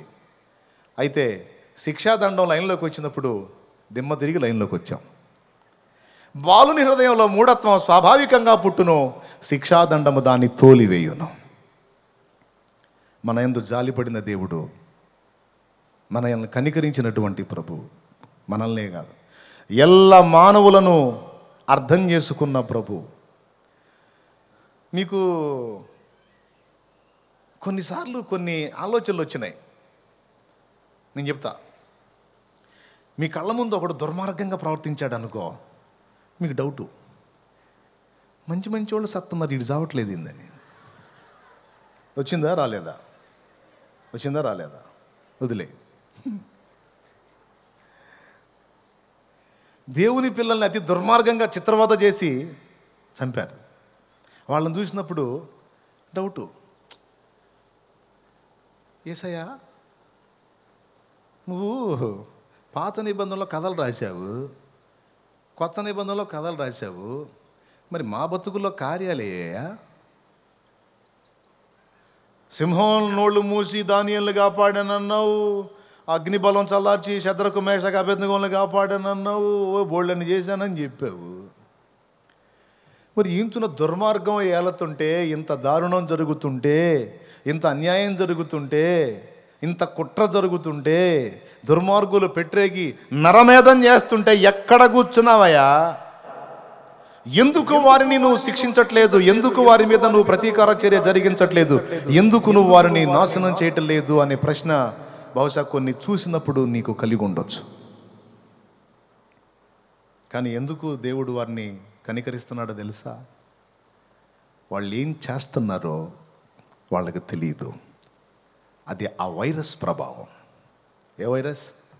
వాళ్ళలో ప్రవేశించింది ఒక వైరస్, దాని పేరు హెచ్ఐవి వైరస్ అనను, లేకపోతే కరోనా వైరస్ అనను, కానీ ఆ వైరస్ పేరు సిన్, పాపము. అది దాని ఎఫెక్ట్. అది వాళ్ళలో పనిచేస్తుంది. ఇక వాడు ఏం చేస్తాడో వాడికి తెలియదు. ఇప్పుడు వాడు మరి ఇప్పుడు జబ్బుతో ఉన్నాడు, వాడిని నాశనం చేయాలా లేకపోతే ఓర్చుకోవాలా? మీరు చెప్పండి, అందరు చెప్పండి. చెప్పండి. నీ కొడుకే అట్లా ఉంటాడు, మెంటల్ మానసిక రోగి, పాపం భర్త వాడు అట్ట అయిపోయాడు, ఆఖరికి అన్నం పెట్టడానికి వచ్చిన నిన్ను కూడా చెంపకేసి చెళ్ళుమని కొడతాడు. దౌర్భాగ్యుడా, కూడు పెడదాం తిండి పెడదాం, నేను వస్తే నన్ను కొడతావు అని అదే ప్లేట్ తీసుకు పెళ్ళుమని కొడతావా? నువ్వు కొడతావా? వాడంటే మానసిక రోగి, నీకేం రోగం? దెబ్బ తిని కూడా పక్క కళ్ళలో నీళ్ళు వస్తుంటే కొట్టావులే నాయన, అన్న తినరా, అన్న తినరా, సత్తావు లేకపోతే తినరా అను. ఎందుకు? కన్న మమత, కడుపు తీపి. బిడ్డ, ఆ కడుపు తీపే ప్రభువుని ఎరగక ముందు ఎన్నో దుర్మార్గాలు చేసిన నిన్ను సహించింది. అదే కడుపు తీపి ఈరోజు వారిని కూడా సహిస్తుంది, బ్రతకనిస్తుంది. ఆ మమతే, ఆ కడుపు తీపే. ఈరోజు దుర్మార్గులుగా ఉండి పెట్టరేగుతున్న వాళ్ళు భవిష్యత్తులో ఇదే పరిశుద్ధ గ్రంథాన్ని మోస్తున్నారు, మోస్తున్నారు, మోస్తున్నారు, మోస్తున్నారు, మోస్తున్నారు. దేవుని వాక్యం నిరర్ధకం కాదు. దేవుని వాక్యం నిరర్ధకం కాదు. ఈరోజు తిరుగుబాటుదారులుగా, మూర్ఖ స్వభావులుగా ఉన్నవారు భవిష్యత్తులో ఆయన పవిత్ర గ్రంథాన్ని చేబూని, అయ్యలారా, అమ్మలారా, యేసు ప్రభు నిజమైన దేవుడు, మనందరి పాపములకు ప్రాయశ్చిత్తార్థ యజ్ఞమైన ఏకైక రక్షకుడు ప్రభువైన యేసుక్రీస్తు. తెలియక ద్వేషించాను, దూషించాను, దయచేసి మీరు తెలుసుకోండి, నమ్ముకోండి అని వాళ్ళు మొత్తుకొని చెప్పే రోజు ఒక రోజు వచ్చింది. ఎలా అంటారేమో, సౌలుని దర్శించినప్పుడు సౌలు ఏమైపోయాడు? ఏ సంఘాన్ని లేకుండా కూకటి వేళ్లతో సహా పెకలించి నాశనం చేయాలనుకున్నాడో అదే సౌలు పౌలుగా మారి సంఘానికి ఎవ్వడూ కదల్చలేనటువంటి స్థిరమైన పునాదులు, సిద్ధాంతపరమైన పునాదులు వేసి నిలబెట్టాడు. దేవుడు దర్శిస్తాడు, దేవుడు మాట్లాడుతాడు, దేవుడు మార్చుకుంటాడు. ఆ కనికరం ఈరోజు అందరినీ బ్రతకనిస్తుంది. ఏ కనికరం? దేన్ని బట్టి కనికరం అంటే మనకు తెలియకయే మనలో ప్రవేశించిన పాపము, దాని యొక్క ఫలం మన నుండి వ్యక్తమవుతున్నప్పుడు, అది చూసినప్పుడు దేవునికి కోపం కాదు, కనికరం వస్తుంది. పాత నిబంధనలో పాపం విషయంలో దేవుడు ఎంత కోపంగా ఉంటాడో, దేవుని యొక్క ఉగ్రత, ఆ ప్రచండమైన రౌద్రం, కోపం పాత నిబంధన మొత్తంలో చూపించాడు. నాణ్యానికి ఒక పక్క పాపాన్ని తాను ఎంత ద్వేషిస్తాడో, ఎంత అసహించుకుంటాడో, ఎంత ఈసడించుకుంటాడో, పాపం విషయంలో ఎంత క్రౌర్యంగా ఉంటాడో పాత నిబంధన మొత్తం చూపించాడు. అదే టైంలో ఆదాము పాపాన్ని బట్టి తెలియక పాపంలో పడిన నరజాతి విషయంలో, పాపులైన మానవుల విషయంలో ఎంత ప్రేమ కలిగి ఉన్నాడో కూడా క్రొత్త నిబంధనలో సాక్ష్యం ఇచ్చాడు. క్రొత్త నిబంధనలో సాక్ష్యం ఇచ్చాడు ప్రియులారా, తెలుసు కదా. పాలుగారు దేహము పైన పాపాత్ముల కొరడాలెల్నో, పాలుగారు దేహము పైన పాపాత్ముల కొరడాలెల్నో, నాట్యమాడినాయి నడి వీధిలో నడిపాయి, నాట్యమాడినాయి నడి వీధిలో నడిపాయి, నోరు తెరువలేదాయ ప్రేమ, బదులు పలుకలేదాయ ప్రేమ, నోరు తెరువలేదాయ ప్రేమ, బదులు పలుకలేదాయ ప్రేమ. ఇది ఎవరి కోసమో, ఈ జగతి కోసమే, ఈ జనుల కోసమే, ఈ జగతి కోసమే, ఈ జనుల కోసమే, సిలువలో సాగింది యాత్ర, కరుణామయుని దయగల పాత్ర. ఆ సిలువలో సాగింది యాత్ర, కరుణామయుని దయగల పాత్ర. దేవునికి మహిమ. చెల్లున కన్నబిడ్డ కొడితే దెబ్బ తిరిగి కొట్టకుండా అన్నం పెట్టిపోయిన అమ్మలాగా, అరికాలు మొదలు నడినెత్తి వరకు, శరీరం మొదలుకొని సిరిపాదం వరకు సర్వ శరీరమును తూట్లు తూట్లు తూట్లు తూట్లు తూట్లు తూట్లు చేసి, ముసుగు వేసి పిడిగుద్దులు గుద్ది అపహాస్యం చేసి, ముళ్ళ కిరీటము, పొడవైన ముళ్ళ కిరీటము అల్లి ఆయన శిరమున పెట్టి గుచ్చి, చేతులు కాళ్ళని కలిపి సిలువకేసి శీలలతో కొట్టి, ఆయన చర్మము చీలికలు పేలికలుగా వేలాడిందట. ప్యాషన్ ఆఫ్ ద క్రైస్ట్లో చూపించింది కొంచెమే. ముందే చెప్తాడు, నేను కొంచెమే చూపించాను, ఇంతకంటే దారుణంగా ఆయన చేయబడ్డాడు అని బైబిల్ చెప్తుంది అంటాడు. బైబిల్ ఒక్క మాటలో ఏం చెప్పిందో తెలుసా? మనుషులు చూడనొల్లని వానిగా ఆయన చేయబడ్డాడు అని రాస్తుంది. మనుషులు చూడలేకపోయారట ఆయన రూపాన్ని. సిలువ మీద మనకి యేసయ్య బొమ్మలు వేస్తాడు, అక్కడక్కడ గాయాలు పెట్టి, అట్లా లేడు. ఒక రక్తపు ముద్ద సిలువలో వేలాడుతుంటే ఎలా ఉంటుందో అలా ఉన్నాడు ఆయన. స్వరూపమైనను సొగసైనను. ఎవరండి ఆయన? మన నిర్మాణకుడు, మన తండ్రి. దేవుని కోపాన్ని పాత నిబంధనలో చూడొచ్చు, దేవుని దయను, కనికరాన్ని, ప్రేమ యొక్క ఔన్నత్యాన్ని నూతన నిబంధనలో చూడొచ్చు. ఆ ప్రేమకు ప్రతిరూపంగా, ప్రేమే తానై వచ్చిన ఏకైక వ్యక్తి ప్రభువైన యేసుక్రీస్తు. పాపి నశించాలని, నాశనం అవ్వాలని ఆయన కోరుకోలా. అది ఇక్కడ పాయింట్. కన్నబిడ్డ మూర్ఖ స్వభావంతో ఉండి ఆహారం పెట్టను వచ్చిన తల్లినే ద్వేషించి దెబ్బ కొట్టిన స్థితిలో ఉన్న ఆ కొడుకు చస్తే బాగుండు అని అమ్మ అనుకోదు, వీడు మారితే బాగుండు అనుకుంటుంది. అది మాతృవాత్సల్యం. దుష్టుడు తన దుష్టత్వమందు నశించుట నాకు ఇష్టమా, పాపి తన పాపంలో నశించుట నాకు ఇష్టమా? వారు తమ ప్రవర్తనను దిద్దుకొని మారు మనసు పొంది నా తట్టు తిరుగుటయే కదా నాకు ఇష్టము. దేవునికి స్తోత్రం కలుగునుగాక. మనకు నాశనం కలుగజేయలేదు, నశించిపోండని శపించలేదు, కానీ కాలము సంపూర్ణమైంది, దైవరాజ్యము ప్రారంభమైంది, సువార్తను తెలుసుకొని మారు మనసు పొందండర్రా. మారు మనసు పొందండి. పాపం మీకు తెలియకుండా మీలోనికి ప్రవేశించింది, అందుకే దాని లక్షణాలు మీరు కనపరుస్తున్నారు నాకు తెలుసు. అయితే నేను ఎందుకు వచ్చానో తెలుసా? ఈ భూమి మీద ఏ నరుడు మిమ్మల్ని విమోచించలేడు. మహానుభావులు, మహాతలులని చెప్పబడిన వాళ్ళు చాలామంది ఉన్నారు. ప్రియులారా, ఒక్క మాట చెప్తాను మీకు, నేను ఒక్క మాట. మా నాన్న నాకు చిన్నతనంలో యేసుప్రభు మా నాన్నకు తెలియదు, నాకు తెలియదు. తన మాటకి నేను లోబట్టానికి మా నాన్న నాకు రామాయణం చెప్పాడు.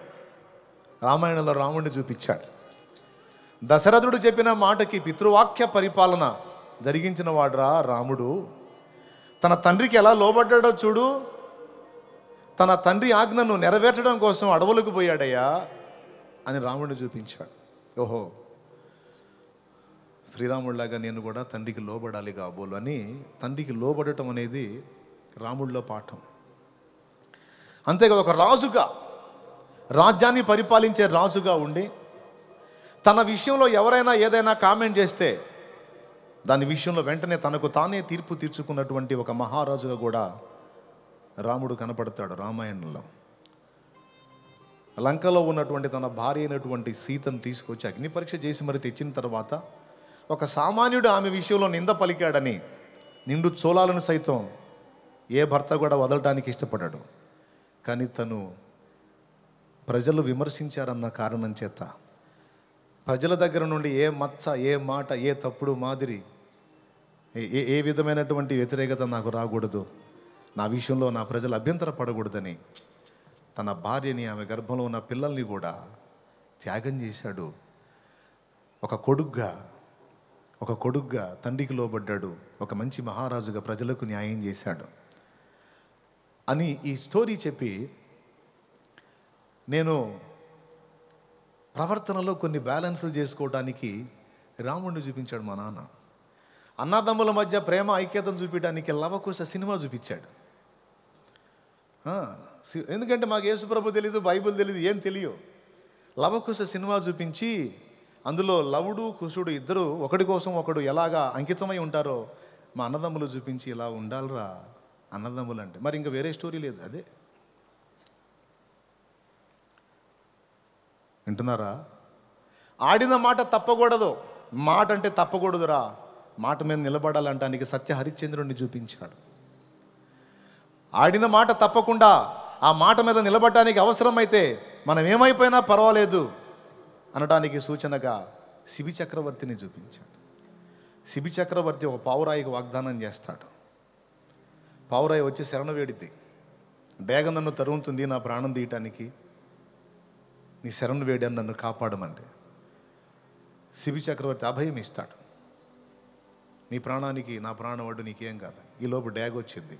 డ్యాగ్ వచ్చి దాని వదులు నేను తినాలి, అది నా ఆహారం అంటుంది. లేదు, నేను అభయం ఇచ్చాను, దాని ప్రాణాన్ని కాపాడుతానని అభయం ఇచ్చాను కాబట్టి నువ్వు దాని దగ్గరికి వస్తే నేను ఒప్పుకోను ఉంటుంది. అప్పుడు ఉంటుంది, మహారాజా ఇది ఎక్కడ న్యాయం? దాని ప్రాణాన్ని కాపాడటానికి నాకు ఆహారమైన దాన్ని నాకు దూరం చేసి నా ప్రాణాన్ని తీస్తావా?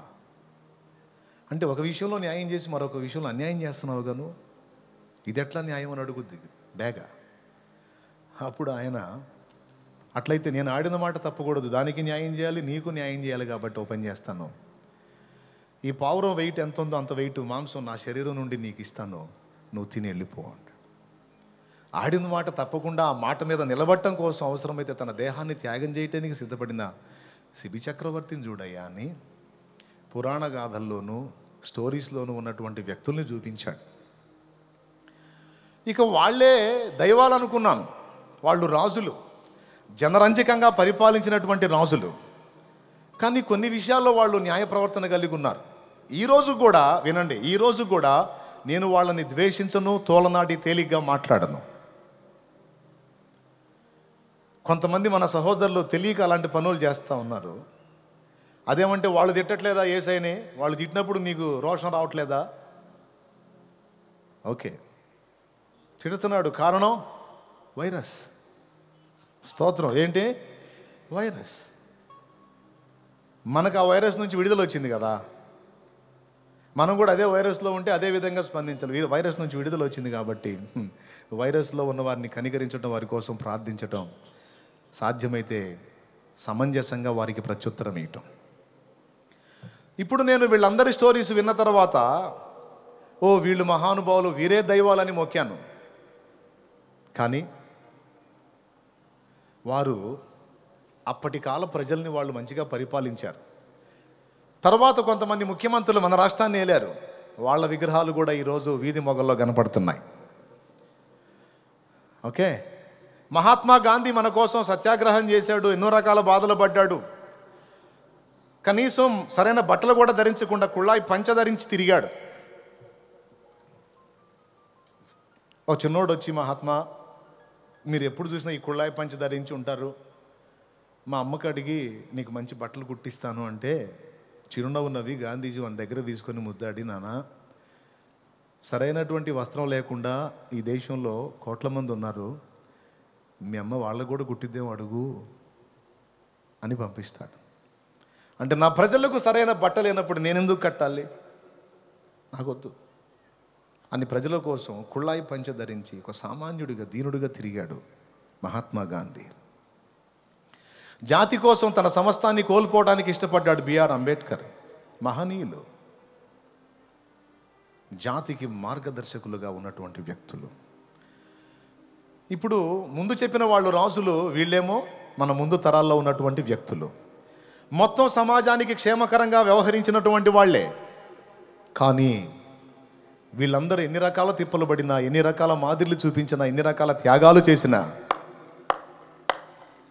అది కేవలం ఈ భూమి మీద ఈ శరీర జీవితానికి సంబంధించినటువంటి విషయాలే. కానీ మానవ జాతిలో ఉన్నటువంటి పాపము, దానివల్ల మానవుడు ఎదుర్కోబోతున్న భయంకరమైనటువంటి ఉగ్రత, నిత్యము మండే నరకాగ్ని నుంచి మానవ జాతిని విమోచించడానికి వీరు ఎవ్వరూ ఏమీ చేయలేదు. కానీ ఒక్కడున్నాడు, ఆ ఒక్కడు ఈ మానవ జాతి అంతటి మీద కనికరపడ్డాడు. వారిలో ఉన్న పాపం అనే వైరస్ చేతికి వారు చిక్కుబడిపోయి, దానికి బానిసలైపోయి, బందీలైపోయి, శాపాన్ని, వేదనను, దుఃఖాన్ని అనుభవిస్తూ భూమి మీద ఉన్న జీవితం వేదన, చచ్చిన తర్వాత నిత్య నరకాగ్ని, ఈ రెండిటికి సిద్ధమైన వేళ అందరినీ ప్రేమించి అందరి యందు కనికరపడి రాజుల రాజు, ప్రభువుల ప్రభు, భూపతులకు అధిపతి అయి ఉండి కూడా కెరూబులు, శరాపులు, దూతలు, మహాదూతల చేత నిత్యము కొనియాడబడుచున్నవాడైనప్పటికీ కూడా దేవునితో సమానముగా ఉండడం విడిచిపెట్టకూడనటువంటి స్థితి అయిన ఎరిగుండి కూడా మన మీద కనికరం ఎంత పనిచేసిందండి. అవన్నీ వదిలిపెట్టి భూమి మీదకి ఆయన దిగొచ్చేటట్టు చేసింది. తన తండ్రి చిత్తము నెరవేర్చడానికి, నరజాతిని విమోచించడానికి, పితృవాక్య పరిపాలన కొరకు అరికాల మొదలు నడినెత్తి వరకు, శిరం మొదలుకొని సిరిపాదం వరకు, ఏమండి ముందు చెప్పినటువంటి మహానుభావులు భార్యనో రాజ్యాన్నో కోల్పోయారు. కానీ నేను ప్రకటిస్తున్న నజరేయుడగు యేసు తన ప్రాణమును ధారపోశాడు. ఏ పాపము లేదు, పరిపూర్ణ పరిశుద్ధుడై ఉన్నప్పటికీ కేవలం మన యందు కనికరపడి, మన మీద జాలిపడి, మన ఆత్మలను నిత్యము మండే అగ్నిగుండం నుంచి కాపాడటం కోసం, సాతాను యొక్క ఏలుబడి నుంచి మనల్ని బయటికి తీసుకొని రావడం కోసం ఏ నరుడు చెయ్యని పని నేను చెప్పినటువంటి వ్యక్తులు, భక్తులు, దేశభక్తులు ఎవ్వరూ చెయ్యని పని ప్రభు అయిన యేసుక్రీస్తు చేశాడు. ఆయన మానవాళి విమోచనార్థమై తన సర్వ శరీరమును, తన ప్రాణమును ధారపోశాడు. తన మహిమను వదిలిపెట్టాడు, తన అంతస్తును వదిలిపెట్టాడు, దేవత్వాన్ని వదిలిపెట్టాడు. అల్పుడుగా, సామాన్యుడిగా భూమి మీదకి వచ్చి సామాన్య జీవితాన్ని జీవించాడు. నక్కలకు బొరియలు, ఆకాశ పక్షులకు నివాసములు కలవు గాని మనుష్య కుమారునికి తలవాల్చుకున్నటకైనా నో స్థలము లేదన్నాడు. మా నాన్నకి నేను చెప్పానండి, నాన్న కొంతమంది వ్యక్తులను చూపించి ఇలా ఉండాలి, ఇలా ఉండాలి, ఇలా ఉండాలని నువ్వు చెప్పావే, అవన్నీ కలిసి ఒక్కొక్క వ్యక్తిలో కొన్ని చూపించావు నాన్న నువ్వు నాకు, కానీ అవన్నీ కలిసి ఒక్కళ్ళలోనే ఉన్నాయి నాన్న, ఆయనే యేసు ప్రభు.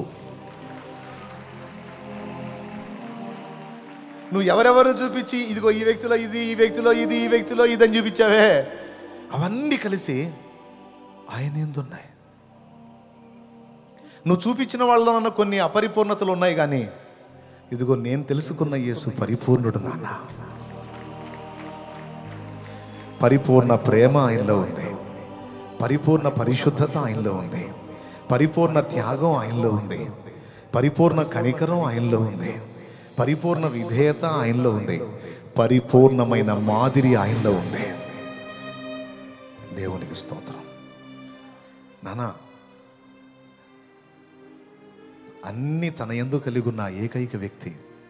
అంతేకాదు నాన్న, మన ఆత్మల్ని రక్షించడం కోసం మనకు బదులు మన స్థానంలో తన పవిత్ర రక్తాన్ని పణంగా పెట్టి ఉచితముగా మనల్ని నీతిమంతులుగా తీర్చడానికి, కేవలం ఆయన యందు విశ్వాసం ఉంచుట ద్వారా మనల్ని నిత్య జీవం చేర్చడానికి భూమి మీదకి వచ్చి ప్రాణమిచ్చిన ఏకైక దైవం మన ఆత్మ రక్షకుడు యేసుప్రభు ఒక్కడే నాన్న. ఇది తెలియని వాళ్ళకి మనస్సాక్షిని అనుసరించి దేవుడు తీర్పు తీరుస్తాడు, కానీ ఇది తెలుసుకున్నోడు మారు మనసు పొందకుండా ఉండకూడదు నాన్న. ఈ సత్యం అర్థమైనోడు ఆయన్ని ఆశ్రయించకుండా ఉండకూడదు నాన్న. ఆయన్ని ఆశ్రయించి ఆయన రెక్కల క్రిందికి వస్తే ఆయన రక్తములో మన ప్రతి పాపాన్ని కడిగి పరిశుద్ధపరిచి మనల్ని నూతన సృష్టిగా చేస్తాడు నాన్న. ఆదాము మొదలుకొని మానవ జాతి మీద ఏలుబడి చేస్తున్న పాపము, శాపము, సాతాను యొక్క ఏలుబడి మొత్తాన్ని రద్దు చేసి ఒక నూతన జీవితాన్ని ఆయన ఇవ్వటానికి వచ్చాడు నాన్న. ఆలోచించు నాన్న. అంటే పసిబిడ్డలాగా నా తండ్రి నా మాటకు విధేయత చూపి 2002వ సంవత్సరంలోనే ఆయన కూడా మారు మనసు పొంది పాపక్షమాపణ నిమిత్తం బాప్తిస్మం పొంది నాకు యేసు చాలు. ఒరే కుమారుడా, ఒకప్పుడు వాళ్ళని అందరినీ చాలామందిని చూపించి నీకు మాదిరి చూపించాను. ఇప్పుడు నువ్వు చెప్పిన దాన్ని బట్టి, నేను విన్నదాన్ని బట్టి, నేను తెలుసుకున్న దాన్ని బట్టి నాకు అర్థమైంది, ఒక్కొక్కరిలో ఒకటో అరో ఉన్న విషయాలన్నీ యేసులో సంపూర్ణంగా ఉన్నాయని నేను ఎరుగుతున్నాను. ఆయన మా నాన్న. కృప, సత్యము తన యందు సంపూర్ణంగా కలిగి ఉన్నవాడు ప్రభువైన యేసుక్రీస్తు. ప్రియులారా, ఆఖరి మాట చెప్తున్నాను, సంతోషంగా స్తోత్రం చెప్పండి. ఇంతమందికి సంతోషమే ముగింపు. అయితే విషయం ఏంటంటే, భూమి మీద సాతాను ఏలుతున్నాడు. అయితే వాడి ఏలుబడి కింద చాలామంది రాజులు వచ్చి ఏలారు. ఇప్పటికి కూడా మనుషులే భూమిని పరిపాలిస్తూ ఉన్నారు. అయితే యేసు ప్రభు అందించిన మాట ఏంటో తెలుసా? ఇక మనుషులు ఏలే కాలం సంపూర్ణమైంది, దేవుడే రాజై ఏలబోయేటువంటి శుభతరుణం ఆసన్నమైంది. మారు మనస్సు పొంది ఈ శుభవార్తను నమ్మి నా వైపు త్రిప్పబడినవాడు తన మనసును తిప్పుకున్నవాడు ధన్యుడు. అతడు కూడా నాతో కలిసి ఈ భూమిని, సమస్త ప్రపంచాన్ని ఏలతాడు. ఇది శుభవార్త. రా, నీకు అవకాశం ఉంది, రమ్మని పిలుస్తున్నాడు. ఏలికగా ఉండాల్సిన నరుడా, బానిసవయ్యావు. ఆ బానిసవైన నిన్ను బానిసత్వం నుంచి తిరిగి ఏలికగా చేయటానికి ఇదిగో నేను వచ్చాను. దైవరాజ్యం స్టార్ట్ అవుతుంది ఇంకా కొద్ది కాలంలో. కంప్లీట్గా దేవుని రాజ్యం భూమి మీద జరుగుతుంది. ఇప్పటికీ దైవరాజ్యం భూమి మీద ప్రారంభమైంది. ఏంటో తెలుసా రాజ్యం? ఇదిగో ఇక్కడ కూర్చున్నదే దేవుని రాజ్యం. ఎందుకు? మీరందరూ చెప్పండి, మీకు రాజు ఎవరు? ఎవరండి మీకు రాజు? నోరు తెరిచి చెప్పండి, పెద్దగా చెప్పండి, భలే ఉంది. ఆయనేనా మీ రాజు? మీ తండ్రి ఎవరు? దేవుడు. మీ రాజు ప్రభు, మనుషులు కాదు.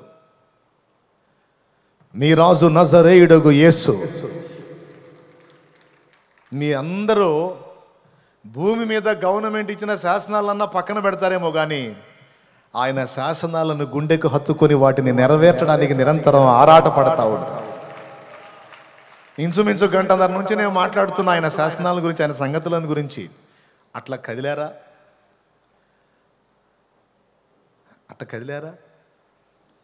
మన మంత్రులు వచ్చి ప్రసంగాలు చేస్తే మీరు కూర్చుంటారా? సలాం లేకు, సర్దుకో సార్. కానీ ఇంతమంది ఉండి అసలు కదులుతున్నారా? ఎందుకు? రాజు శాసనం బయలుపడుతుంది, రాజు వాక్కు తెలుస్తుంది. రాజు తాను నియమించిన దూతల ద్వారా మాతో మాట్లాడుతున్నాడు. ఇప్పుడు ఆయన స్వరము వినాలి. రాజు ఆజ్ఞ ఇది. ఓరే ఆయన ఎన్నెన్ని, విశాఖపట్నం ఎక్కడా, నెల్లూరు ఎక్కడా, కడప ఎక్కడా, కర్నూలు ఎక్కడా, అనంతపురం ఎక్కడా, హైదరాబాద్ ఎక్కడా, మద్రాస్ ఎక్కడా, బెంగళూరు ఎక్కడా, ఇంకా చెప్పాలంటే అమెరికా నుంచి కూడా వచ్చారు, ఇతర దేశాలు, కువైట్ నుంచి, ఇతర దేశాల నుంచి వచ్చారు. రాజాజ్ఞ, వెళ్ళాలి, ఆయన సన్నిధిలో గడపాలి. ఆజ్ఞ జారీ అయింది. నేను పరిగెత్తకుందునా, నేను వెళ్ళకుందునా? దేవుడు శుభవార్త అందిస్తున్నాడు. టెన్షన్ పడొద్దు, వర్రీ కావద్దు. ఎప్పుడైతే, వినండి, ఆఖరి మాట అన్నాను, ఎప్పుడైతే, ఇప్పుడు మీకు 2 రాజ్యాల గురించి చెప్పాను. నంబర్ 1, భవిష్యత్తులో నాకు తెలిసిన అంచనా ప్రకారం, అంచనా చెప్తున్నా, మళ్ళా శాల్యం అనేది డేట్లు కూడా చెబుతున్నాడని మళ్ళీ నన్ను తిట్టుకోవద్దు, నేను ఓవర్ యాక్షన్ ఏం చేయను, అంచనా చెప్తున్నా. నాకు తెలిసి తండ్రి చిత్తం అయితే 2100 దాకా కూడా ఆయన రాకడ ఉండదు. ఈ లోపే ఆయన వస్తాడు. ఏ క్రీస్తు వచ్చి భూమి మీద ప్రాణం పెట్టి తిరిగి లేచి వెళ్ళాడో అదే యేసు మళ్ళా తిరిగి త్వరలోనే రాబోతున్నాడు. ఈ మొక్క చిన్నప్పటి నుంచి వింటున్నావు అన్నోళ్ళకి చెప్తున్నా, చిన్నప్పటి నుంచి ఉన్నావు, మీ తాత ముత్తాత దగ్గర నుంచి కూడా విన్నావు, ఇప్పుడు కూడా విను. ఇప్పుడు మొత్తం రంగం సిద్ధమవుతుంది. ఎలాగవుతుందో ఈసారి దేవుని చిత్తం అయితే నెక్స్ట్ కోటంలో అందిస్తాను. ఇక తొందరలోనే ఆయన రాబోతున్నాడు. నా తండ్రి చిత్తం అయితే 2100 లోపు 1000 ఏళ్ల పాలన కూడా స్టార్ట్ అయ్యే అవకాశం ఉంది. వాస్తవం. ఉదాహరణకి ఒకవేళ 2060కో 70కో యేసయ్య రాకడ వచ్చింది అనుకో, ఆయన రాకడ వచ్చిన 3.5 ఏళ్లకి ఇశ్రాయేలు సంఘాన్ని తిరిగి కొనిపోవటానికి ఆయన భూమి మీదకి వస్తాడు. అంత్య అబద్ధ క్రీస్తు యొక్క పరిపాలనలో మొదటి అర్ధవారము అయిన తర్వాత సంఘం ఎత్తబడుతుంది. మొదటి అర్ధవారం అయిన తర్వాత 3.5 ఏళ్ళు వాడి పరిపాలన నడిచిన తర్వాత మొదటి అర్ధవారం సంపూర్తి అవుతుంది. ఆ మొదటి అర్ధవారం పూర్తి అయినప్పుడు రారాజు ప్రత్యక్షమవుతాడు, సంఘాన్ని తీసుకుంటాడు. ఇక 2వ అర్ధవారానికి ఎన్నేళ్ళు ఉంది? 3.5 సంవత్సరాలు 2వ అర్ధవారం అంటే. ఆ 3.5 ఏళ్ళు ఇశ్రాయేలు భూమి మీదే ఉంటారు. తర్వాత 3.5 ఏళ్ళు అక్కడ మనకి న్యాయపీఠపు తీర్పు, పెండ్లి విందు, బహుమానాలు, వ్యవహారం అంతా జరుగుతుంది. ఆ 3.5 ఏళ్ళు పూర్తయిన తర్వాత అంత్య అబద్ధ క్రీస్తు పరిపాలన ప్రారంభమైన మొదటి 3.5 ఏళ్లకు ప్రభు వస్తాడు. సంఘం ఎత్తబడిద్ది. సంఘాన్ని తీసుకెళ్ళిన తర్వాత ఇశ్రాయేలు ఇంకా భూమి మీదే ఉంటుంది. భూమి మీద ఉన్న ఇశ్రాయేల్ని వాడి చేతిలో పడకుండా 3.5 ఏళ్ళు దేవుడు కాపాడుకుంటాడు. ఆ 3.5 ఏళ్ల తర్వాత మళ్ళా ఆయన వస్తాడు. ఆయన అంత్య అబద్ధ క్రీస్తు చేతికి వారిని అప్పగిస్తాడు. వాడు మళ్ళా వాళ్ళని తరుముతాడు. తరిమినప్పుడు మొత్తం ఒలీవల కొండ దగ్గరికి పరిగెత్తుతారు. అలా పరిగెత్తినప్పుడు వాడి చేతుల్లో నుంచి వాళ్ళని కాపాడటానికి మనందరితో కలిసి యేసయ్య మళ్ళా భూమి మీదకి ఒలీవల కొండ మీదకి వస్తాడు. కొండ 2గా చీలుతుంది, మధ్య లోయ ఏర్పడుతుంది. అందులోకి ఇశ్రాయేలు వెళ్ళి తలదాచుకుంటారు. ఆ క్రూర మృగముతోనూ ఆ అబద్ధ ప్రవక్తతోనూ ఆయన యుద్ధం చేస్తాడు. ఆ యుద్ధం పేరే అర్మగిద్దోన్ యుద్ధం. స్తోత్రం, గట్టిగా చెప్పాలి. అదైన తర్వాత అంత్య అబద్ధ క్రీస్తు, వానికి సపోర్ట్ చేసిన అబద్ధ ప్రవక్త ఇద్దరు నరకములో వేయబడతారు. ఇక మరి వీళ్ళిద్దరికి సపోర్ట్ చేసినటువంటి ఘట సర్పం ఉంది కదా, సాతాను, వాణ్ణేమో అగాధములో 1000 ఏళ్ళు బంధిస్తాడు. యేసు ప్రభు రాకడ జరిగిన 3.5 ఏళ్లకు జరిగేటువంటి ఘట్టం ఇది. అంటే యేసయ్య వచ్చి సంఘాన్ని తీసుకెళ్ళిందో 3:30. ఫర్ ఎగ్జాంపుల్ ఒకవేళ 2060కి యేసయ్య వచ్చాడు అనుకుందాం. అప్పుడు యేసయ్య మళ్ళా ఇశ్రాయేలును విమోచించడానికి వచ్చేదానికి కేవలం 3:30 ఏళ్ళే పట్టింది. అంటే 2060లో ఒకవేళ యేసయ్య వస్తే 3:30 సంవత్సరానికి శత్రుశేషం, దుష్టత్రయం బంధించబడితే ఇక ఏ పాలన స్టార్ట్ అయ్యిద్ది? డౌట్ ఏముంది? 1000 ఏళ్ల పాలన. ఒకవేళ నా అంచనా తప్పే 2070కి వచ్చాడు అనుకుందాం, 2080కి వచ్చాడు అనుకుందాం, అట్లేసుకున్నా కూడా మనల్ని వచ్చి తీసుకెళ్ళిన 3:30 ఏళ్ళకి ఈ దుష్టత్రయం ఆట కట్టించి తన పరిపాలన మొదలు పెడతాడు. అందుకే ఘంటాపదంగా చెప్తున్నా, ఒకవేళ 2100 లోపు ఆయన రాకడ సంభవిస్తే 1000 ఏళ్ల పాలన కూడా 3:30 ఏళ్లలో తప్పకుండా స్టార్ట్ అయిద్ది. అన్నా నిజంగానా? అంత దగ్గర ఉందంటే ఖచ్చితంగా సమీపానికి వచ్చింది. ఎంతమందికి అర్థమైంది? ఆ పాలన స్టార్ట్ అయినప్పుడు ఇక రాజు ఎవరో తెలుసా భూమి మొత్తానికి? చెప్పండి. నా యేసు రాజా, నా ఆరాధ్య దైవమా, నా యేసు రాజా, నా ఆరాధ్య దైవమా, ఆరాధ్య దైవమా, నా స్తోత్ర గీతమా, నా స్తోత్ర గీతమా, ఆరాధ్య దైవమా, నా యేసు రాజా, రాజా రాజా రాజా రాజా రాజా. స్తోత్రం.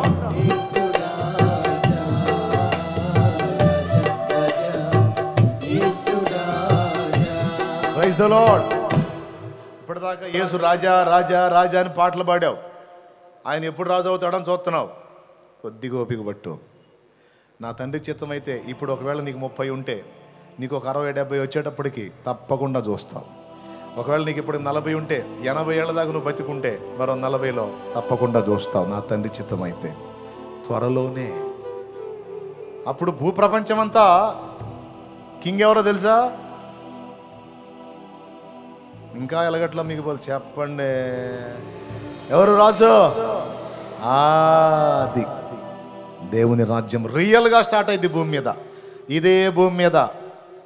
ఒకవేళ మనం ఉంటాంలే, ఎత్తపడతాంలే, ఆయన రక్తంలో కడగబడ్డాంగా, ప్రభుతో కూడా ఉంటే ఈ గ్రౌండ్ కూడా వచ్చి చూడవచ్చు. అప్పుడు కోటాలు పెట్టింది ఇక్కడేగా. నేను ఇక్కడ కూర్చున్నా అక్క, అన్నా నేను ఇక్కడ కూర్చున్నా. ఆ రోజు యేసయ్యని గురించి విన్నాం, ఈరోజు యేసయ్యని కౌగిలించుకుంటున్నాం, యేసయ్యని హత్తుకుంటున్నాం, యేసయ్యని ముఖాముఖి బా దేవునికి మహిమ కలుగును గాక. ఆయన్ని స్పర్శిస్తున్నాం. అంతేకాదు ఆయనతో కూడా శ్రమ పడిన వారమైతే ఆయనతో కూడా ఏలుదుము. ఆ పరిపాలనలో ఆయన చక్రవర్తి అయి ఉంటే నీవు నేను మనం ఒకవేళ ఆయన కొరకు శ్రమపడి ఉంటే సామంత రాజులమై ఈ భూమండలం మొత్తాన్ని ఏలేటువంటి అద్భుత ఘట్టం ఒకటి ఉంది. తెలుసా మీకు? పాటలు పాడటం కాదు, రియల్గా చూస్తారు యేసయ్య పరిపాలన. అది రియల్గా నిజంగా ఇదే భౌతిక ప్రపంచం మీద ఇదే కళ్ళతో చూస్తాం. నెంబర్ 1, మన సంతతి వారు వారి సంతతి వారు లైన్లో ఉంటారు. అప్పుడు ఇది అక్షరార్థంగా రియల్గా రాబోతున్నటువంటి దేవుని రాజ్యం. ఇప్పుడైతే సంఘము దేవుని రాజ్యం. హలో బ్రదర్స్, సంఘం ఎవరి రాజ్యం? యా, అందరూ ఒకసారి 2 చేతులు ఎత్తి హల్లెలూయా చెప్పండి. 2 చేతులు దించండి. మళ్ళీ ఒకసారి 2 చేతులు ఎత్తండి. అది ఇంతమంది ఉండి ఈ ఒక్కడు చెప్తే మీరు చేతులు ఎత్తమంటే ఎత్తుందో దించమండి. ఎందుకు? దేవుడు నియమించినటువంటి నాయకుడిని విధేయత చూపుతున్నారు. మీరు రాజకీయ నాయకులు చెబితే చేతులు ఎత్తారా? ఏంది మాకు సోది, ఏంది మాకు గోల? అందరూ ఒకసారి చేతులు ఎత్తండి, మేము ఎత్తలేవు. కానీ యేసయ్య సన్నిధిలో ఎత్తు, 2 చేతులు ఎత్తు అని నేనంటే చూడ పూర్తిగా ఎత్తమా అనకముందు చూడు, ఎత్తు అనగను. ఇక్కడ గవర్నమెంట్ మనందరి మధ్యలో గవర్నమెంట్ యేసుదే.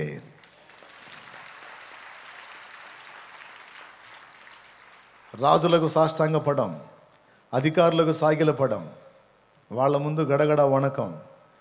మనం సాష్టాంగపడేది, సాగిలపడేది నజరేయుడైన యేసుకే. అక్కడే మన మోకాళ్ళు లొంగుతాయి. అన్నదానికల్లా మనం చేతిలో చాపం, వ్యక్తుల దగ్గర దేబ్రించం, దేహి అని మొత్తుకోం. మోకాళ్ళుని యేసయ్యా నా రాజా. అరణ్య యాత్రలోన నా దాగు చోటు నీవే, నా నీటి ఊట నీవే. అరణ్య యాత్రలోన నా దాగు చోటు నీవే, నా నీటి ఊట నీవే. అతి కాంక్షణీయుడా ఆనుకొనెద నీ మీద, అతి కాంక్షణీయుడా ఆనుకొనెద. ఏ మనుషుని మీద అనుకో, ఏ మనుషుని మీద అనుకో. ఎవరి మీద? నా యేసు రాజా, నా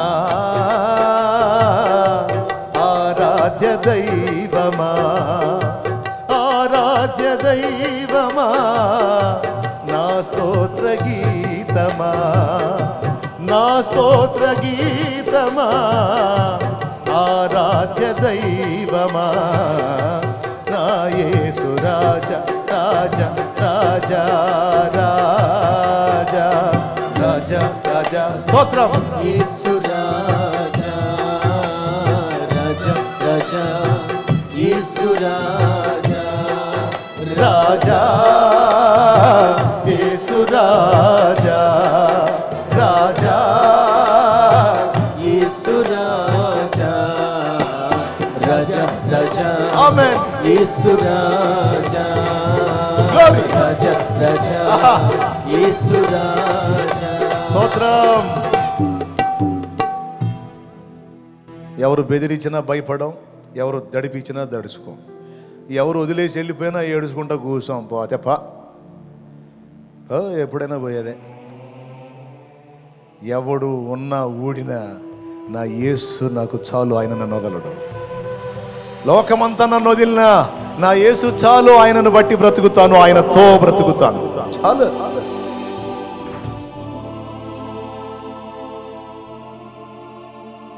దేవుని రాజ్యం ఇది. అక్షరార్థంగా వచ్చే రాజ్యం ఒకటి ఉంది, అది 1000 ఏళ్ల పాలన.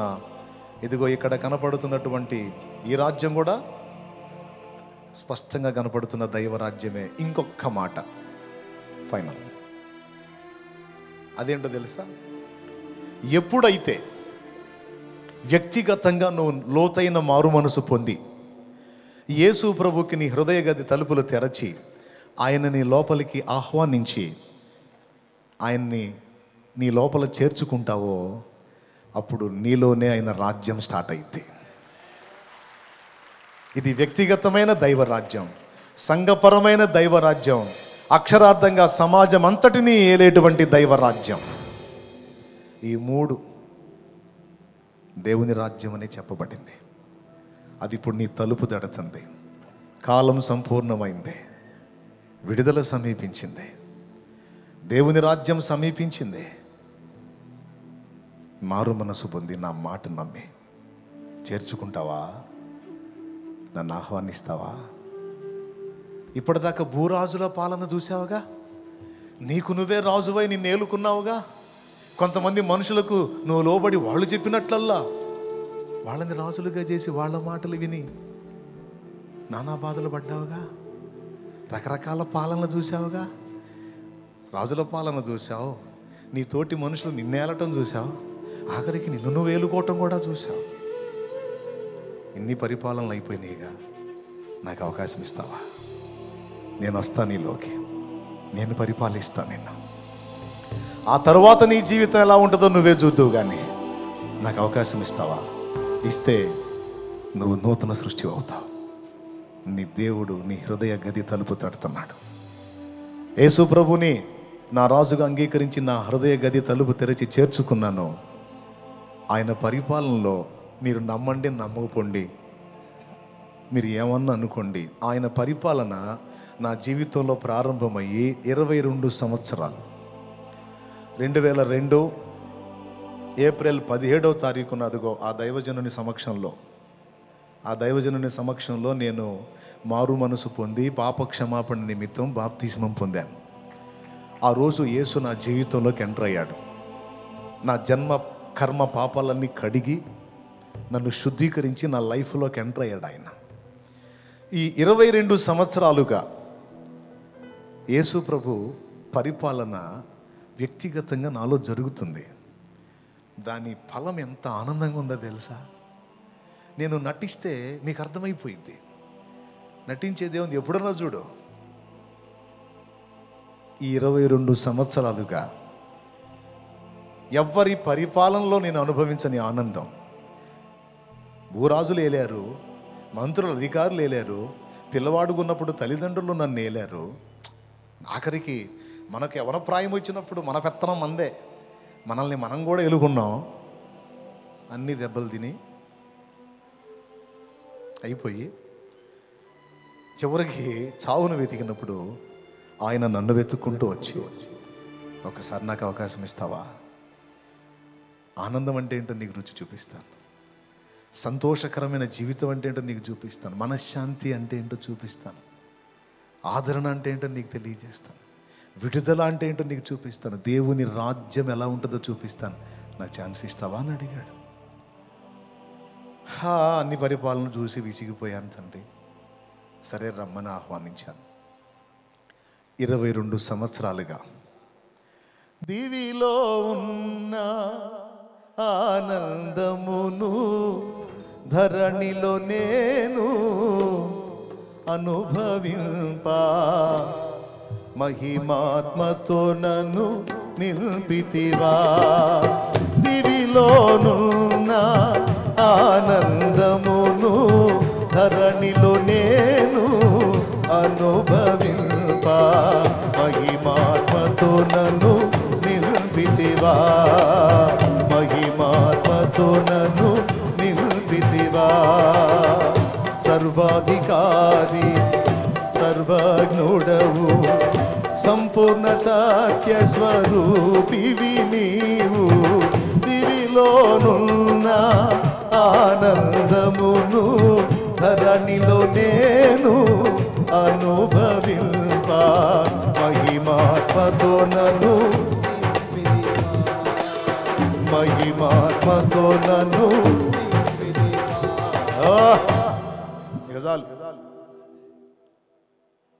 అబద్ధాలు చెప్పట్లా. నేను అబద్ధాలు చెప్తే మీకు అర్థమైపోయింది. మీకు నేను పరిచయమైన సంవత్సరాలు అయి ఉండొచ్చు కొంతమందికి. చూస్తూనే ఉన్నారుగా. అంటే నీకేం బాధలు లేవా, అన్నీ తీసేశాడా అంటే, ఎన్ని వచ్చినా నా రాజుని నేను ఎరుగుదును కదా. ఆయన ఏంటో, ఆయన శక్తి ఏంటో, ఆయన జ్ఞానం ఏంటో, ఆయన బలం ఏంటో, ఆయన మహిమైశ్వర్యం ఏంటో నాకు తెలుసు కదా. ఇంకా ఆందోళన ఎందుకు?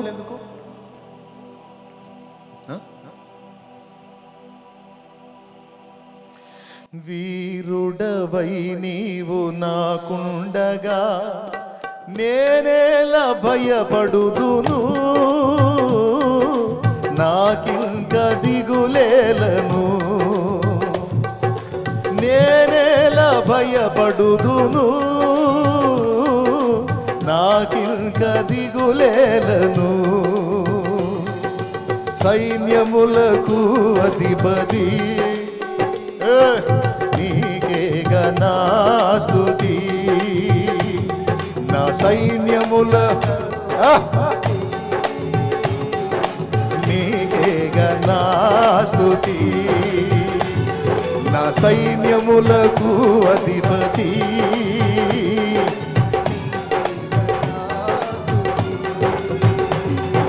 వీరుడవై నీవు నాకుండగా, ధీరుడవై నీవు నేనేలా భయపడుదును, నాకింక దిగులేలను. నేనేలా భయపడుదును, నేను భయపడితే నా దేవునికి అవమానం కదా. సైన్యములకు అధిపతి నీకే ఘనాస్తుతి, నా సైన్యములకు అధిపతి నీకే ఘనాస్తుతి. దేవునికి మహిమ. ఇంత అద్భుతంగా ఉంటుంది, అవకాశం ఉంటుంది. ఇవ్వవయా దేవుడికి జీవితాన్ని, ఇవ్వవయా మారు మనసు పొందవయా, పాపాలు గడిగేసుకోవయా, ఆయన లోపలికి పిలవవయా అంటే పొందుదాంలే, చూద్దాం, నీ కర్మ అట్టుంటే నేనేం చేసేది, పొందుదాంలే, అదే తొందర ఏముంది. కానీ ఒక్కొక్కళ్ళకి 60 ఏళ్ళు దాటి ఉంటాయి. నన్ను ఒక ఆమె చెబుతుంది, బాప్తీసం పొందొచ్చు అంటే ఇప్పుడేం తొందరలే అంటుంది. ఇంకెంతకాలం బతకాలి నాకు అర్థం కావట్లేదు. పిలువు, రక్షకుడా అని పిలువు, రాజా అని పిలువు, నా నేలమని పిలువు, నా హృదయ గదిలోకి రమ్మని పిలువు. నేను పిలిచా, వచ్చాడు. 22 సంవత్సరాలు కలతలు, కష్టాలు, నిందలు, అవమానాలు, బాధలు, ఇరుకులు, ఇబ్బందులు బోల్డని, కానీ ఏది కూడా నా సంతోషాన్ని దొంగిలించలా. అన్నిటి నుంచి నన్ను విడిపించాడు, అడుగడుగునా తోడై ఉన్నాడు. నిజమైన ఆదరణ, ఆనందం ఏంటో 22 సంవత్సరాలుగా నేను అనుభవించి సాక్ష్యం ఇస్తున్నా. నమ్మితివా? నీ జీవితంలో కూడా ఆహ్వానించు. ఇప్పుడు అంత గొప్ప రాజును కలిగి ఉండి, విశ్వానికే నిర్మాణకుడైన వాడిని నా యందు కలిగి ఉండి, ఇంకా నేను భయపడితే ఎవరికి అవమానం? పెద్దగా చెప్పండి, ఆయనకే. నేను ఎప్పుడైతే భయం మొదలెత్తానో నాలో ఆయన ఎడల విశ్వాసం సన్నగిల్లింది అని అర్థం. నా హృదయంలో ఆయన ఎడల విశ్వాసం బలంగా ఉందనుకో, ఆందోళన నా దరి కూడా చేరదాం. మొండి ధైర్యం నా తండ్రి చూసుకుంటాడు. ఇంత పనికి ఒకడు పూనుకోవాలంటే చిన్న విషయం అండి. ఒక్కసారి మీరు చెప్పండి, చిన్న ఫ్యామిలీని రొటేట్ చేయాలంటేనే కొంతమంది మెంటల్ హాస్పిటల్పై బిళ్ళలు తెచ్చుకొని మింగుతున్నారు, పిచ్చి ఆసుపత్రికి చేరుతున్నారు కొంత ఫ్యామిలీ రొటేట్ చేయడానికి. ఓరి నాయన, ఇప్పుడు కూర్చుని వాళ్ళు అనుకున్నారండి, ఆదివారం సంఘం కూడా దాదాపు ఇంత ఉంటుంది. దేవునికి స్తోత్రం. ఇంతమందిని ఎదుర్కోవటం అంటే ఎవరి దయ, ఎవరిది?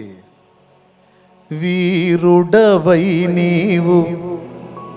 నేనే కాదు, నాతో కూడా నాకు ముందున్న దైవజనులు, నా సమకాలీన దైవజనులు ఎంతోమంది మోస్తున్నారు. ఎవరి ధైర్యమో తెలుసా? ఆయన ఉన్నాడు, ఏదైనా ఆయన చూసుకుంటాడు. ఆయన మీద నేను ఆధారపడ్డాను. తిరుగులేని వ్యక్తి, ప్రాణం కంటే ఎక్కువగా పిచ్చిగా నన్ను ప్రేమించేవాడు. నేనంటే పిచ్చే. హలో తమ్ముడు, అక్క, అన్న, నువ్వంటే కూడా పిచ్చి. ఎందుకంటే నీకోసం కూడా ప్రాణం పెట్టాడు. నన్ను మర్చిపోలేదు, నిన్ను కూడా మర్చిపోడు. ఇంత స్పష్టంగా చెప్పినా కూడా ఇంకా మీ జీవితాలు యేసయ్య చేతికి అప్పగించకపోతే నాకు సంబంధం లేదు. నీలో దేవుని రాజ్యం ఉండదు, ఈ రాజ్యంలో నీకు స్థానం దక్కదు, రేపు ఆ రాజ్యంలో కూడా నువ్వు కనపడవు.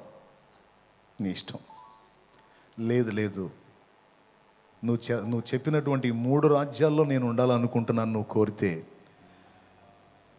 మారు మనసు పొందమని నేను కాదు, యేసయ్య చెప్పాడు.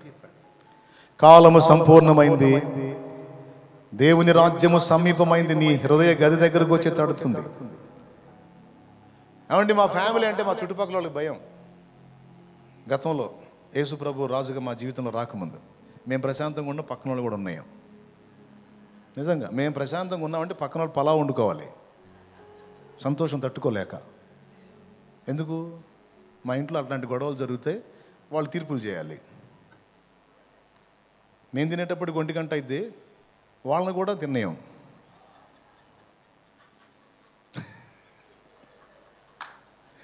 సమస్య లేదు, మేము తినకుండా వాళ్ళు ఎట్ట తింటారు? అందుకని మా ఇంట్లో సామాన్లు సప్పుడు వచ్చిందంటే ఇక వాళ్ళు పెందలాడి తినేస్తారు. ఎందుకన్నా మంచిదని దేవునికి ఇస్తారు. మా ఇంట్లో సామాన్లు సప్పుడు వచ్చిందంటే ఏదో కొట్లాట స్టార్ట్ అయిందిరా, ఇక మనల్ని తినేరని ముందు ధనాధన తిని లైన్లోకి వస్తారు, బయటకు వస్తారు. లేకపోతే వాళ్ళకు కూడా మాడిద్ది. అది మా ఫ్యామిలీ. అలాంటి కుటుంబాన్ని దైవ కుటుంబంగా మార్చేశాడండి. నాలోకి వచ్చాడు, నా కుటుంబంలోకి వచ్చాడు. శాపగ్రస్తమైన నా కుటుంబాన్ని, నా జీవితాన్ని ఆశీర్వాద కారణంగా మార్చాడు. ఇంకేం చెప్పాలి, ఎన్ని చెప్పాలి? ఎంత చెప్పినా తృప్తి కలగదు ఆయన గురించి. అలాంటి వ్యక్తి. నీకు మనసు ఉంటే నువ్వు కూడా పిలుచుకొని చూడు, లేకపోతే నీ ఇష్టం వచ్చినట్టు ఊరేగు. నేను చేయగలిగింది ఏం లేదు, నీకు అంతే. పచ్చిగా చెబుతున్నా కదా. సరేలే చూద్దాం, నీకు ఏంది, నువ్వు ముగిచ్చవా ఏంది అంటే ముగిస్తాం. ముగిచ్చగా ఏం చేస్తాం? మేము ఇక్కడ కూర్చుంటాం ఏంది? ముగిస్తాం. కానీ చెప్పిన విషయాలు ఒక్కసారి హృదయంలోకి తీసుకొని ఒక నిర్ణయానికి రావాలి. ఎంత ప్రేమించాడు, కనికరపడ్డాడు. ఆయనకేం కర్మ అండి నిన్ను అంతసేపు బతిలాడాలని? నాకు స్థలం ఇవ్వమని నిన్ను అడగటానికి ఆయనకేం కర్మ? ఆయనకేం గతి లేదా? లేదు. నిన్ను బాగు చేయటానికి, నిన్ను సంతోషపెట్టడానికి, నువ్వు దీవెనకరంగా ఉంటే చూసి ఆనందపడటానికి అడుగుతాడు. ఒకవేళ నీ హృదయ గదిని తెరచి, తండ్రి నా జీవితంలో నీకు రా, ఇక నన్ను నువ్వు వేలు అని నువ్వు పరిపాలన ఆయనకు అప్పగిస్తే ఆ తర్వాత చూడు. ఇక కొంతమంది యేసయ్యకు తలుపు తెరిచి సగం సీటే ఇస్తారు. కొంతమంది విశ్వాసులు సగం సీట్లో వాళ్ళే కూర్చుంటారు, లేదా నన్ను కూర్చోబెడతారు. ఇది ఒక దరిద్రపు వ్యవహారం. చాలా మందిలో ఇంతే జరిగింది. సగం సీట్లోనే కొంచెం కూర్చున్నాను, ఎక్కడ జరిగి కూర్చో ప్రభు, ఇది మొత్తం కూర్చోవద్దన్నా, నేను మొత్తం వద్దులే ప్రభు, సగం నేను ఏలొద్దు, అన్నీ నువ్వు చెప్పినట్టు ఇంటే ఎట్ట ప్రభు, సగం నేను కూడా నా పెత్తనం కూడా నడవాలి, అట్టయితేనే నీకు స్థానం, లేకపోతే లేదు తండ్రి. ఇది ఎక్కడ దిక్కుమల అధికారం రా, ఇస్తే పూర్తిగా ఇవ్వాలి. ఇదేంటి సగం నీ పెత్తనం, సగం నా పెత్తనం, అట్టయితే సగమే నీకు దక్కిద్ది. సంపూర్ణ విధేయత చూపు, సంపూర్ణ సంతోషాన్ని అనుభవిస్తాం. కానీ ఏం చేద్దాం, కొంతమంది సగమే, అందుకే సగమే ఆనందం, సగం ఆందోళన, సగం దుఃఖం, సగం బాధ, సగం భయం, సగం కలత, సగమే జయం. నేను అట్లా చేయలే, సంపూర్ణంగా అప్పచెప్పా. నువ్వు ఏం జీవితం అది చేస్తా తండ్రి, వెతుక్కుని అప్పచెప్పుకున్నా. 22 ఏళ్ళుగా ఆయన సంపూర్ణ పరిపాలనలో ఆనందాన్ని అనుభవిస్తున్నా. ముగింపు. విశ్వాసులారా, రక్షణ పొందిన వారులారా, సంపూర్ణంగా ఆయనకి అప్పచెప్పండి. ఆందోళన వదిలేయండి, భయం గుప్పిట్లో బతకొద్దు. విశ్వాసం నీలో తగ్గితేనే ఆందోళన కనపడింది. ఆందోళన అనేది నీలో కనపడుతుంది అంటే విశ్వాసం డౌన్ అయింది అని అర్థం. నీలో సరిగ్గా విశ్వాసం ఉంటే ఆందోళన, భయం, వేదన నీ దరికిచ్చారు. దేవునికి మహిమ. అలాగే ఇంతవరకు యేసును చేర్చుకొనని వారలారా, ఈ భూమి మీద మనుషుల్లో ఒక్కొక్కరిలో కనపడ్డ సకల శుభగుణాలు క్రీస్తు యేసునందు నిండి నిబిడీకృతమై ఉన్నాయి. ఆయన అన్ని విషయాల్లో చాలినవాడు. చేర్చుకుంటేవా ధన్యుడు. ఈరోజు ఇక్కడ కూర్చున్న వారికి స్పష్టంగా అర్థమైందని నేను అనుకుంటున్నాను. దేవుని రాజ్యాన్ని తమ జీవితాల్లోకి స్వాగతించగోరిన వారు మీ కుడి చేతులు ఎత్తి చూపించండి. ఎంతమంది తమ జీవితాల్లోకి దైవరాజ్యాన్ని స్వాగతింపగోరారు? విశ్వాసులారా, మీరు కంప్లీట్గా దేవునికి అప్పచెప్పుకోండి. ఇంతవరకు రక్షణ పొందని వారులారా, మరి ఇప్పుడు యేసయ్య నీలోనికి రావాలి, నిన్ను ఏలాలి అంటే, ఆయన గవర్నమెంట్ నీలో స్టార్ట్ అవ్వాలి అంటే, ఇప్పుడు ఏదన్నా ఇల్లు కిరాయికి తీసుకున్నారనుకో, వేరే వాళ్ళు ఖాళీ చేసిన ఇల్లు కిరాయికి తీసుకున్నారనుకో, డైరెక్ట్గా పోతారా అందులోకి, లేకపోతే ముందు పోయి శుభ్ర కార్యక్రమాలు ఏమైనా ఉంటాయా? ఏం కార్యక్రమాలు ఉంటాయి? ముందు పోయి శుభ్రపరచుకొని, ఒకవేళ కలర్ గిల్లర్ ఏమన్నా వేయాలంటే కోటింగ్లు వేసుకొని అంతా నీట్ చేసుకొని అప్పుడు ఎంటర్ అవుతాం. సేమ్ ఒకవేళ నీవు యేసు ప్రభువును ఆహ్వానిస్తే ఆయన ముందేం చెప్తాడో తెలుసా? నేను నీలో ఉంటాను, నా రాజ్యంలో నువ్వు ఉంటావు. అయితే ఇది జరుగునట్లు ముందు నేను నిన్ను శుభ్రపరచాలి, నా రక్తంతో నిన్ను కడుగుతాను. మారు మనసు పొంది బాప్తిస్మం పొంది నీ పాపములన్నీ శుద్ధీకరించుకొని నా ముందు నిలువు. నేను నీలోనికి వస్తాను, నా ఆత్మతో నిన్ను నింపుతాను, నా ఆత్మను నీ మీద కుమ్మరిస్తాను. ఒక నూతన జీవితం నీకు ప్రారంభమవుతుంది. దేవుడు ఆహ్వానిస్తున్నాడు. నిర్ణయం నీదే. అన్న, ఇంతవరకు నేను తడవు చేశాను, ఇక నేను ఆలస్యం చేయను. తప్పకుండా బాప్తిస్మం పొంది నా పాపాలు కడిగేసుకొని నా రారాజుకి స్వాగతం పలుకుతానన్నా. నా రక్షణ కోసం ప్రార్థన చేయన్నా అంటే నీ బాప్తిసం కోసం నేను ప్రార్థన చేస్తా. నీ కుడి చేతి చూపించు.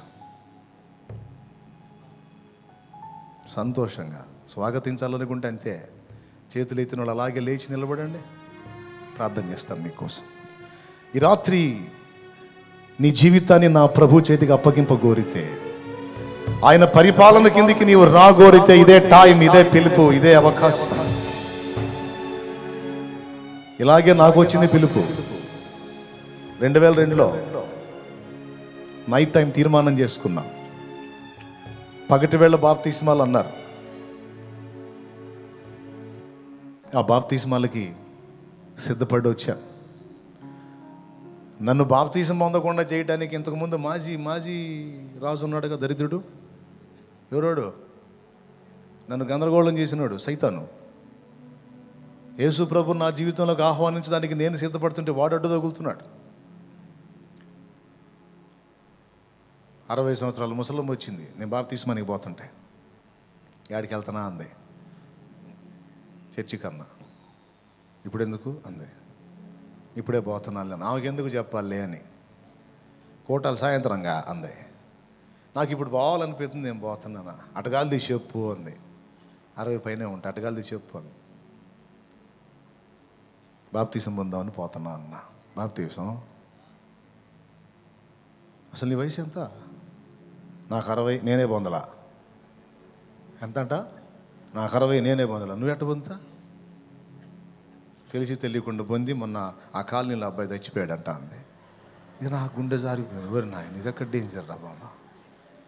ఏదో అయిందంటే అది వేరు, ఏకంగా పోయాడని చెప్పేసరికి డౌట్ వచ్చింది. డౌట్ వచ్చి మళ్ళీ వెనక్కిపోయా. చూడు అసలు సైతాన్ గడు ఎట్టట్టు తగిలాడు చూడు. ముసలమ్మ అనుకుంటున్నా, ముసలమ్మ పక్కన ఆడు కూర్చున్నాడు.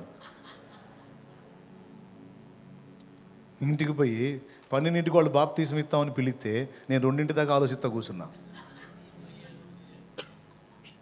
నిజమండి, 2 దాకా ఆలోచిస్తా కూర్చున్నా. పొందాలా వద్దా. దేవుడు మాట్లాడాడు, పిచ్చోడా. పాపాలు నెత్తి మీద ఉంటే ఆ శాపాలు తగిలి ఒక దారి అవుతావు, కానీ పాపాలు కడిగేసుకుంటే పరిశుద్ధుడు అవుతావు. ఒక ధన్యకరమైన జీవితం వచ్చింది. పాపాలు చేయటానికి ఆలోచించాలి, కానీ పాపాలు కడిగేసుకొని పరిశుద్ధపరచబడ్డానికి ఆలోచన ఎందుకు రాపిచ్చోడా? లే, నీ పాపాలు కడిగేసుకొని నిలబడినా ముందు నేను వస్తాను ఈలోకి. నీ జీవితాన్ని విప్లవాత్మకంగా మారుస్తాను, సిద్ధపడు అంటే. అప్పుడు 2 అయింది. ప్రార్థన చేసుకొని మరి ఇప్పుడు పోతున్నాను, వాళ్ళకి ఆలస్యం అయ్యేటట్టు చెయ్యి. నేను పోయిందా వాళ్ళు బాప్తిసం ఇవ్వకూడదు ప్రభు అని ప్రార్థన చేసుకున్నా. దేవుడి దేవాళ్ళు వాళ్ళు ఆ రోజు 2 గంటలు ఆలస్యంగా వచ్చారు. అదిగో సాక్షి అక్కడే ఉన్నాడు. 12ంటికి బాప్తిసం అన్నది మాకు 3ంటికి ఇచ్చారు. అవునా? అదిగో 2 గంటల ఆలస్యం. ఎవరి కోసం? నా కోసమే. అందరు సిద్ధపడి వచ్చారు. వీడే ఆలోచిస్తా కూర్చున్నాడు గదిలో. ఈ ఒక్కడి కోసం అక్కడ 2 గంటలు ఆలస్యం అయ్యేటట్టు చేశాడు నా తండ్రి. నన్ను ఎంత ప్రేమించాడు చూడండి. 2002 ఏప్రిల్ 17 మధ్యాహ్నం 3 గంటలు నా లైఫ్లో మర్చిపోలేని రోజు. బాప్తిసం ఇచ్చిన ఆయన కూడా భలే పేరు పెట్టాడు. ముంచి లేపు అడిగాడు, ఏం పేరు? నా పేరు వీరయ్య అండి అన్నాను. ఏందే వీరయ్య? ముంచి లేపి షాలేం, సమాధానం. దేవునికి స్తోత్రం కలుగును. హల్లెలూయా. అప్పుడు ఎంటర్ అయిన నా లైఫ్లోకి సమాధానం. స్పేర్ బట్టలు కూడా తీసుకెళ్ళా, కట్టు బట్టలే. అలాగే నిలబడ్డా. కాసేపు ఎండలో నిలబడ్డాయి, ఆరిపోయి నాకు ఇంటికి పోయా. ఇక ఆ రోజు నుంచి ఈ రోజు వరకు ఆయనలో నా ఆనందం ఎట్ట చెప్పాలో నాకు అర్థం కావట్లే. ఇంక చెప్పే దేవుని చూస్తూనే ఉన్నారుగా. వారానికి 4 రోజులు చూస్తూనే ఉన్నారు ఎక్కడెక్కడో ఉండి. అదే ఆనందం ఎప్పటికీ, ఎన్నైనా ఆయన చాలు. ఈరోజు ఇంతమంది తీర్మానం చేసుకున్నారు. వీళ్ళందరినీ తండ్రి చేతికి అప్పచెప్దాం. మీరు నిజంగా మారు మనసు పొంది యేసయ్య రాజ్యం మీ జీవితంలో చూడగోరితే రేపు పగటి కోటం అయిన తర్వాత బాప్తిస్మాల కార్యక్రమం ఉంటుంది. ఇప్పుడు ఈయన దడదడగా ఈట్లా ఇప్పుడు. ఎందుకంటే ఒరిజినల్ సరుకు నిరీక్షించైనా సరే బాప్తిసం తీసుకుంటారు. ఇత్తే తీసుకొని పోదామనే వాళ్ళు వద్దు నాకు. నిరీక్షించైనా సరే తీసుకుందాం, కాచుకొని తీసుకుందాం అనుకునే వాళ్ళు కావాలని ఇట్లా తయారయ్యా. కాబట్టి మీరు ఇంతమంది తీర్మానం చేశారు కనుక రేపు పగటి వేళ కోర్టు అయినాక బాప్తిస్మాలు ఉంటాయి. ఈ రాత్రి ప్రార్థన చేసి పిలవండి. ఏమని పిలుస్తారు? ఒరే పాత రాజా, యేసునామంలో, ఒరే పాత రాజా, నేను ఇప్పుడు రాజాపేటకు వచ్చాను. ఏ రాజాపేటకు వచ్చాను? యేసు రాజాపేటకు వచ్చాను నేను. హల్లెలూయా, హల్లెలూయా, హల్లెలూయా. ఇక్కడ రాజు యేసు, రాజు యేసు. ఒరే పాత రాజా, యేసునామంలో, యేసు రాజా రా నా జీవితంలో రా. నీరథ వదిలే, లేట్ అయింది మళ్ళీ. పాడదామా? నీరథ అశ్వముగా నీ త్యాగబంధము నన్ను బంధించెనా. నీరథ అశ్వముగా నీ త్యాగబంధము నన్ను బంధించెనా. నీ ఆత్మసారథిచే నన్ను నడిపించుమా. నీ ఆత్మసారథిచే నన్ను నడిపించుమా. నా యేసు రాజా, నా ఆరాధ్య దైవమా, ఆరాధ్య దైవమా, నా స్తోత్ర గీతమా, నా స్తోత్ర గీతమా, ఆరాధ్య దైవమా, నా యేసు రాజా, రాజా, రాజా, రాజా, రాజా, రాజా. ఆమేన్. యేసు రాజా, రాజా, రాజా. స్తోత్రం. యేసు రాజా, రాజా, యేసు రాజా, రాజా, యేసు రాజా, రాజా, రాజా, గ్లోరీ. యేసు రాజా, రాజా, రాజా, యేసు రాజా. ఆమేన్.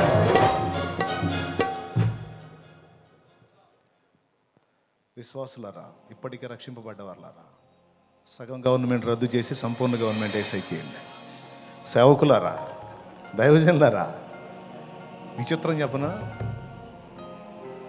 దైవజనులు సగం దేవుడు వెళ్తే సగం విశ్వాసులు వెళ్తారు. దైవజనుని సగం దేవుడు వెళ్తే పాపం తను తాను కూడా వెళ్ళుకోడు, సగం విశ్వాసులు వెళ్తుంటారు. సంపూర్ణంగా దేవుడు ఏది చెబుతాడో నేను అదే చేస్తా. నేను ఎవడిని లెక్క చేయను. నువ్వు ఉంటే ఉండు, ఊడితే ఊడు. నీ తాతలు ఇంకా 14 మంది. మొహమాటమే లేదు. నేను చెప్పినట్టు ఇంటే ఉండు. ఆయన ఏం చెబుతాడు అది చేస్తా. నోరు మూసుకొని లోబడి, లేకపోతే సర్దుగా అనే దమ్ముంటేనే సాధించగలవు గొప్ప విజయాలు. వాళ్ళకి బెండ్ అయితే, సగం సీటు వాళ్ళకి ఇస్తే ఎటు కాకుండా ఇద్ది. దేవునికి స్తోత్రం. ఆలోచించుకొని సేవకులు, విశ్వాసులు, ప్రభువుని ఈరోజే కొత్తగా తెలుసుకోవడానికి వచ్చిన వాళ్ళు అందరూ మారు మనసు పొందండి. యేసయ్య రాజ్యం సమీపించింది. కంప్లీట్గా సీట్ ఆయనకి ఇచ్చేయండి. ఆ తర్వాత చూడండి.